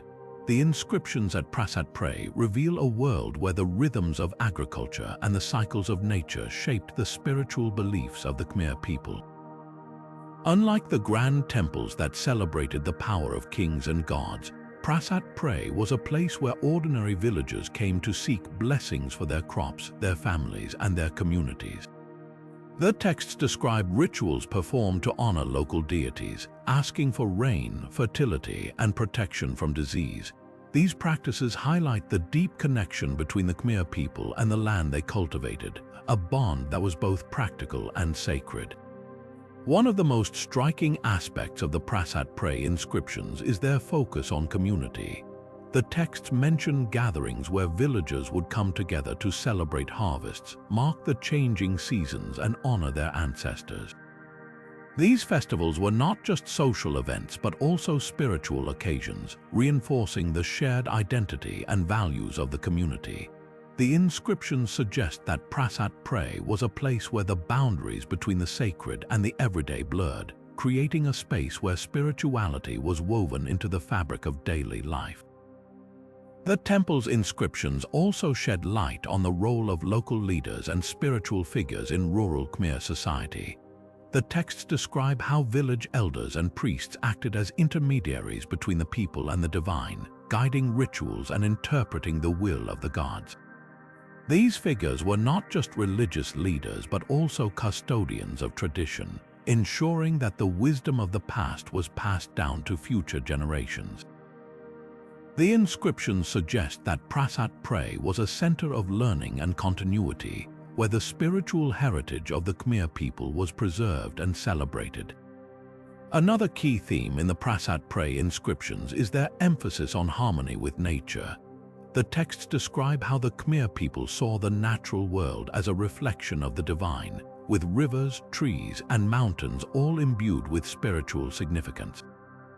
This worldview shaped their agricultural practices, their rituals, and their understanding of the cosmos. The inscriptions suggest that Prasat Pray was a place where the Khmer people sought to align themselves with the forces of nature, ensuring balance and prosperity for their communities. The inscriptions also reveal the temple's role in fostering resilience and hope in the face of hardship. The texts mention prayers for protection against floods, droughts, and other natural disasters, as well as offerings made to appease angry spirits. These practices reflect the challenges of rural life in the Khmer Empire, where survival often depended on the whims of nature. Yet, the inscriptions also convey a sense of optimism and faith, suggesting that the Khmer people believed in their ability to overcome adversity through spiritual devotion and communal effort. As we explore the quiet beauty of Prasat Pray, we are reminded of the enduring power of faith and community in the lives of the Khmer people. The inscriptions here offer a window into a world where spirituality was not confined to grand temples or royal courts, but was a vital part of everyday life.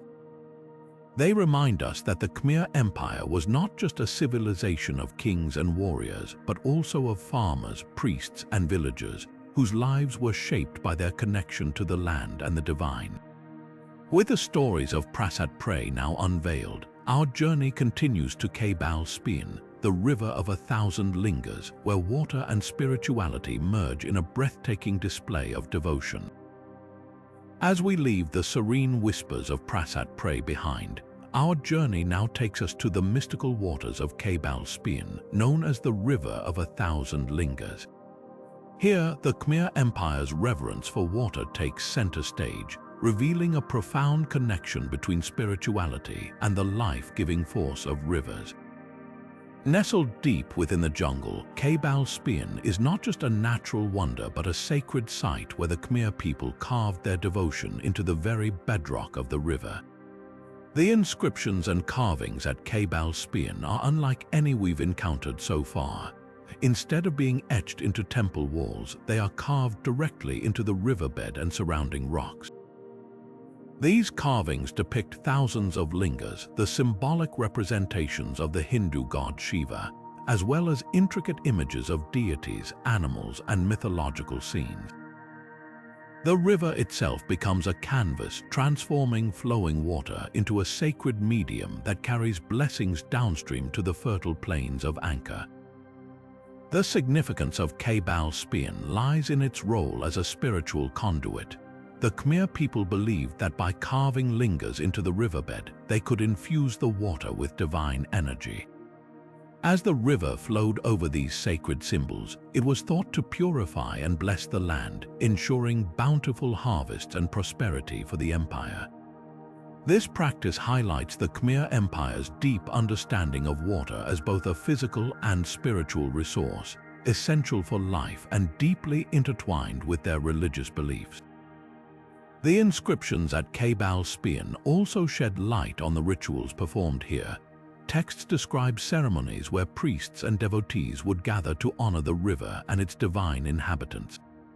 Offerings of flowers, incense, and prayers were made to appease the gods and seek their favor. These rituals were not just acts of worship, but also expressions of gratitude for the life-sustaining power of water.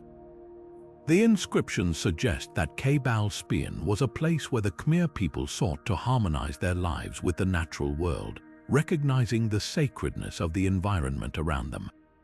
One of the most fascinating aspects of Kebal Spian is its connection to Khmer cosmology. The carvings and inscriptions reflect a worldview where water was seen as a bridge between the earthly and the divine. The river's journey from the mountains to the plains mirrored the flow of spiritual energy, linking the heavens, the earth, and the underworld. This cosmic perspective shaped the Khmer Empire's approach to water management, influencing the construction of reservoirs, canals, and other hydraulic systems that sustained their civilization. The inscriptions also reveal the challenges faced by the Khmer people in their relationship with water. Texts mention prayers for protection against floods and droughts, as well as rituals to honor the spirits of the river. These practices reflect the delicate balance between reverence and fear, as the Khmer people sought to harness the power of water while respecting its unpredictable nature. Kebal Spian stands as a testament to their resilience and ingenuity, showcasing their ability to adapt to the challenges of their environment. As we stand by the flowing waters of Kebal Spian, we are reminded of the enduring legacy of Khmer water worship. The carvings and inscriptions here offer a glimpse into a civilization that saw the divine in every drop of water, a people who understood the sacredness of the natural world and sought to live in harmony with it. Kebal Spian is not just a site of historical significance but a living testament to the spiritual and cultural richness of the Khmer Empire. With the mysteries of Kebal Spian now unveiled, our journey brings us to the final chapter of our exploration, the Roluos group, where the earliest temples of the Khmer Empire stand as silent witnesses to its formative years. As we step into the final chapter of our journey, the Roluos group awaits, offering a profound glimpse into the dawn of the Khmer Empire. These temples, the earliest of their kind, stand as silent sentinels of a civilization in its infancy, their inscriptions whispering stories of ambition, faith, and the birth of an empire. The Roluos group, comprising temples like Pre-Ko, Bakong, and Lolai, represents the architectural and spiritual foundation upon which the Khmer Empire was built. These structures, constructed in the late 9th century, mark the transition from the pre-Angkorian period to the grandeur of Angkor itself. The inscriptions found here are among the oldest in the Khmer world, providing invaluable insights into the empire's formative years. At Pre-Ko, the inscriptions tell of King Indravarman I, the ruler who commissioned the temple to honor his ancestors. These texts reveal not only the king's devotion to his forebears, but also his vision for a unified and prosperous kingdom. The inscriptions describe the rituals performed at the temple, including offerings to the gods and the spirits of the royal lineage. They also highlight the king's role as a spiritual and political leader, bridging the divine and the earthly realms. Bakong, the largest and most significant of the Roluos temples, offers a deeper understanding of the Khmer Empire's early ambitions. Its inscriptions detail the temple's dedication to the Hindu god Shiva, reflecting the empire's deep-rooted connection to Hinduism. The texts also describe the temple's role as a center of power and worship, where the king's authority was both legitimized and celebrated. The inscriptions at Bakong reveal the Khmer people's mastery of architecture and their ability to create monumental structures that symbolize their devotion and strength. Lolai, the third temple in the Roluos group, provides a more intimate look at the empire's spiritual life. Built on an island in the middle of a reservoir, Lolai's inscriptions focus on the rituals and ceremonies conducted by the temple's priests.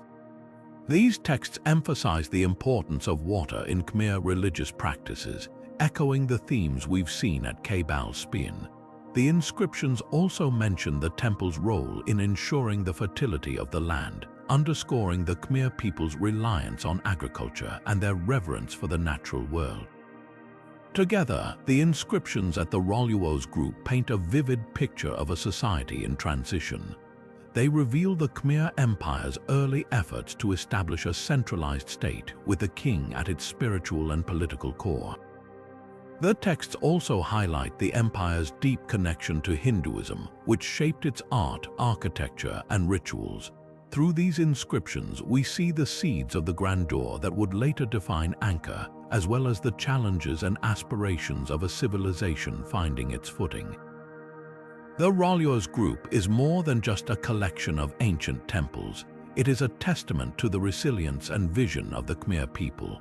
These inscriptions allow us to trace the empire's evolution from its humble beginnings to its eventual rise as one of history's most remarkable civilizations.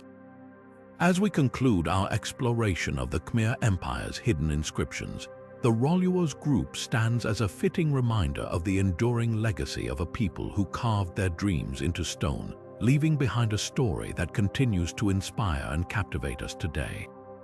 As we bring our journey through the 35 hidden inscriptions of the Khmer Empire to a close, it's impossible not to marvel at the profound legacy these ancient texts have left behind. Each inscription, whether etched into the walls of Angkor Wat, whispered through the corridors of Bayon, or hidden within the jungle-clad ruins of Ta Prohm, offers a unique glimpse into the heart of a civilization that once thrived in Southeast Asia. Together, they form a mosaic of history, spirituality, and artistry that continues to captivate us centuries later. These inscriptions are more than just words carved in stone. They are windows into the lives, beliefs, and ambitions of the Khmer people.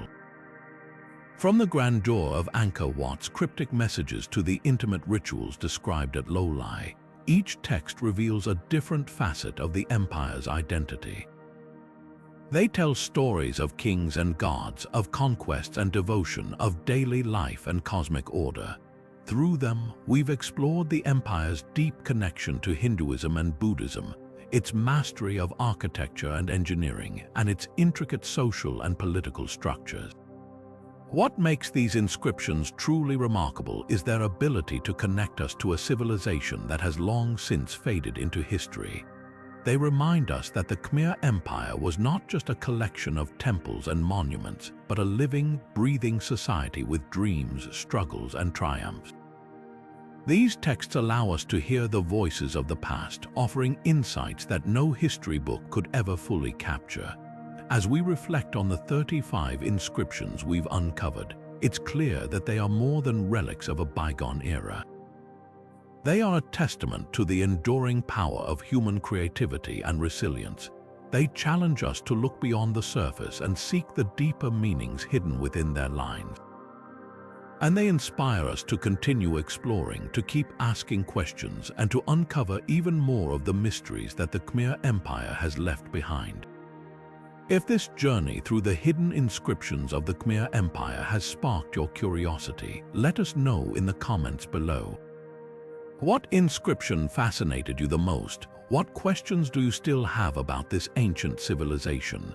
And if you're eager to dive deeper into the world of the Khmer Empire, don't forget to like this video, subscribe to our channel, and hit the notification bell so you never miss an exploration into the mysteries of history. Together, let's keep uncovering the secrets of the past and bringing them to life for generations to come.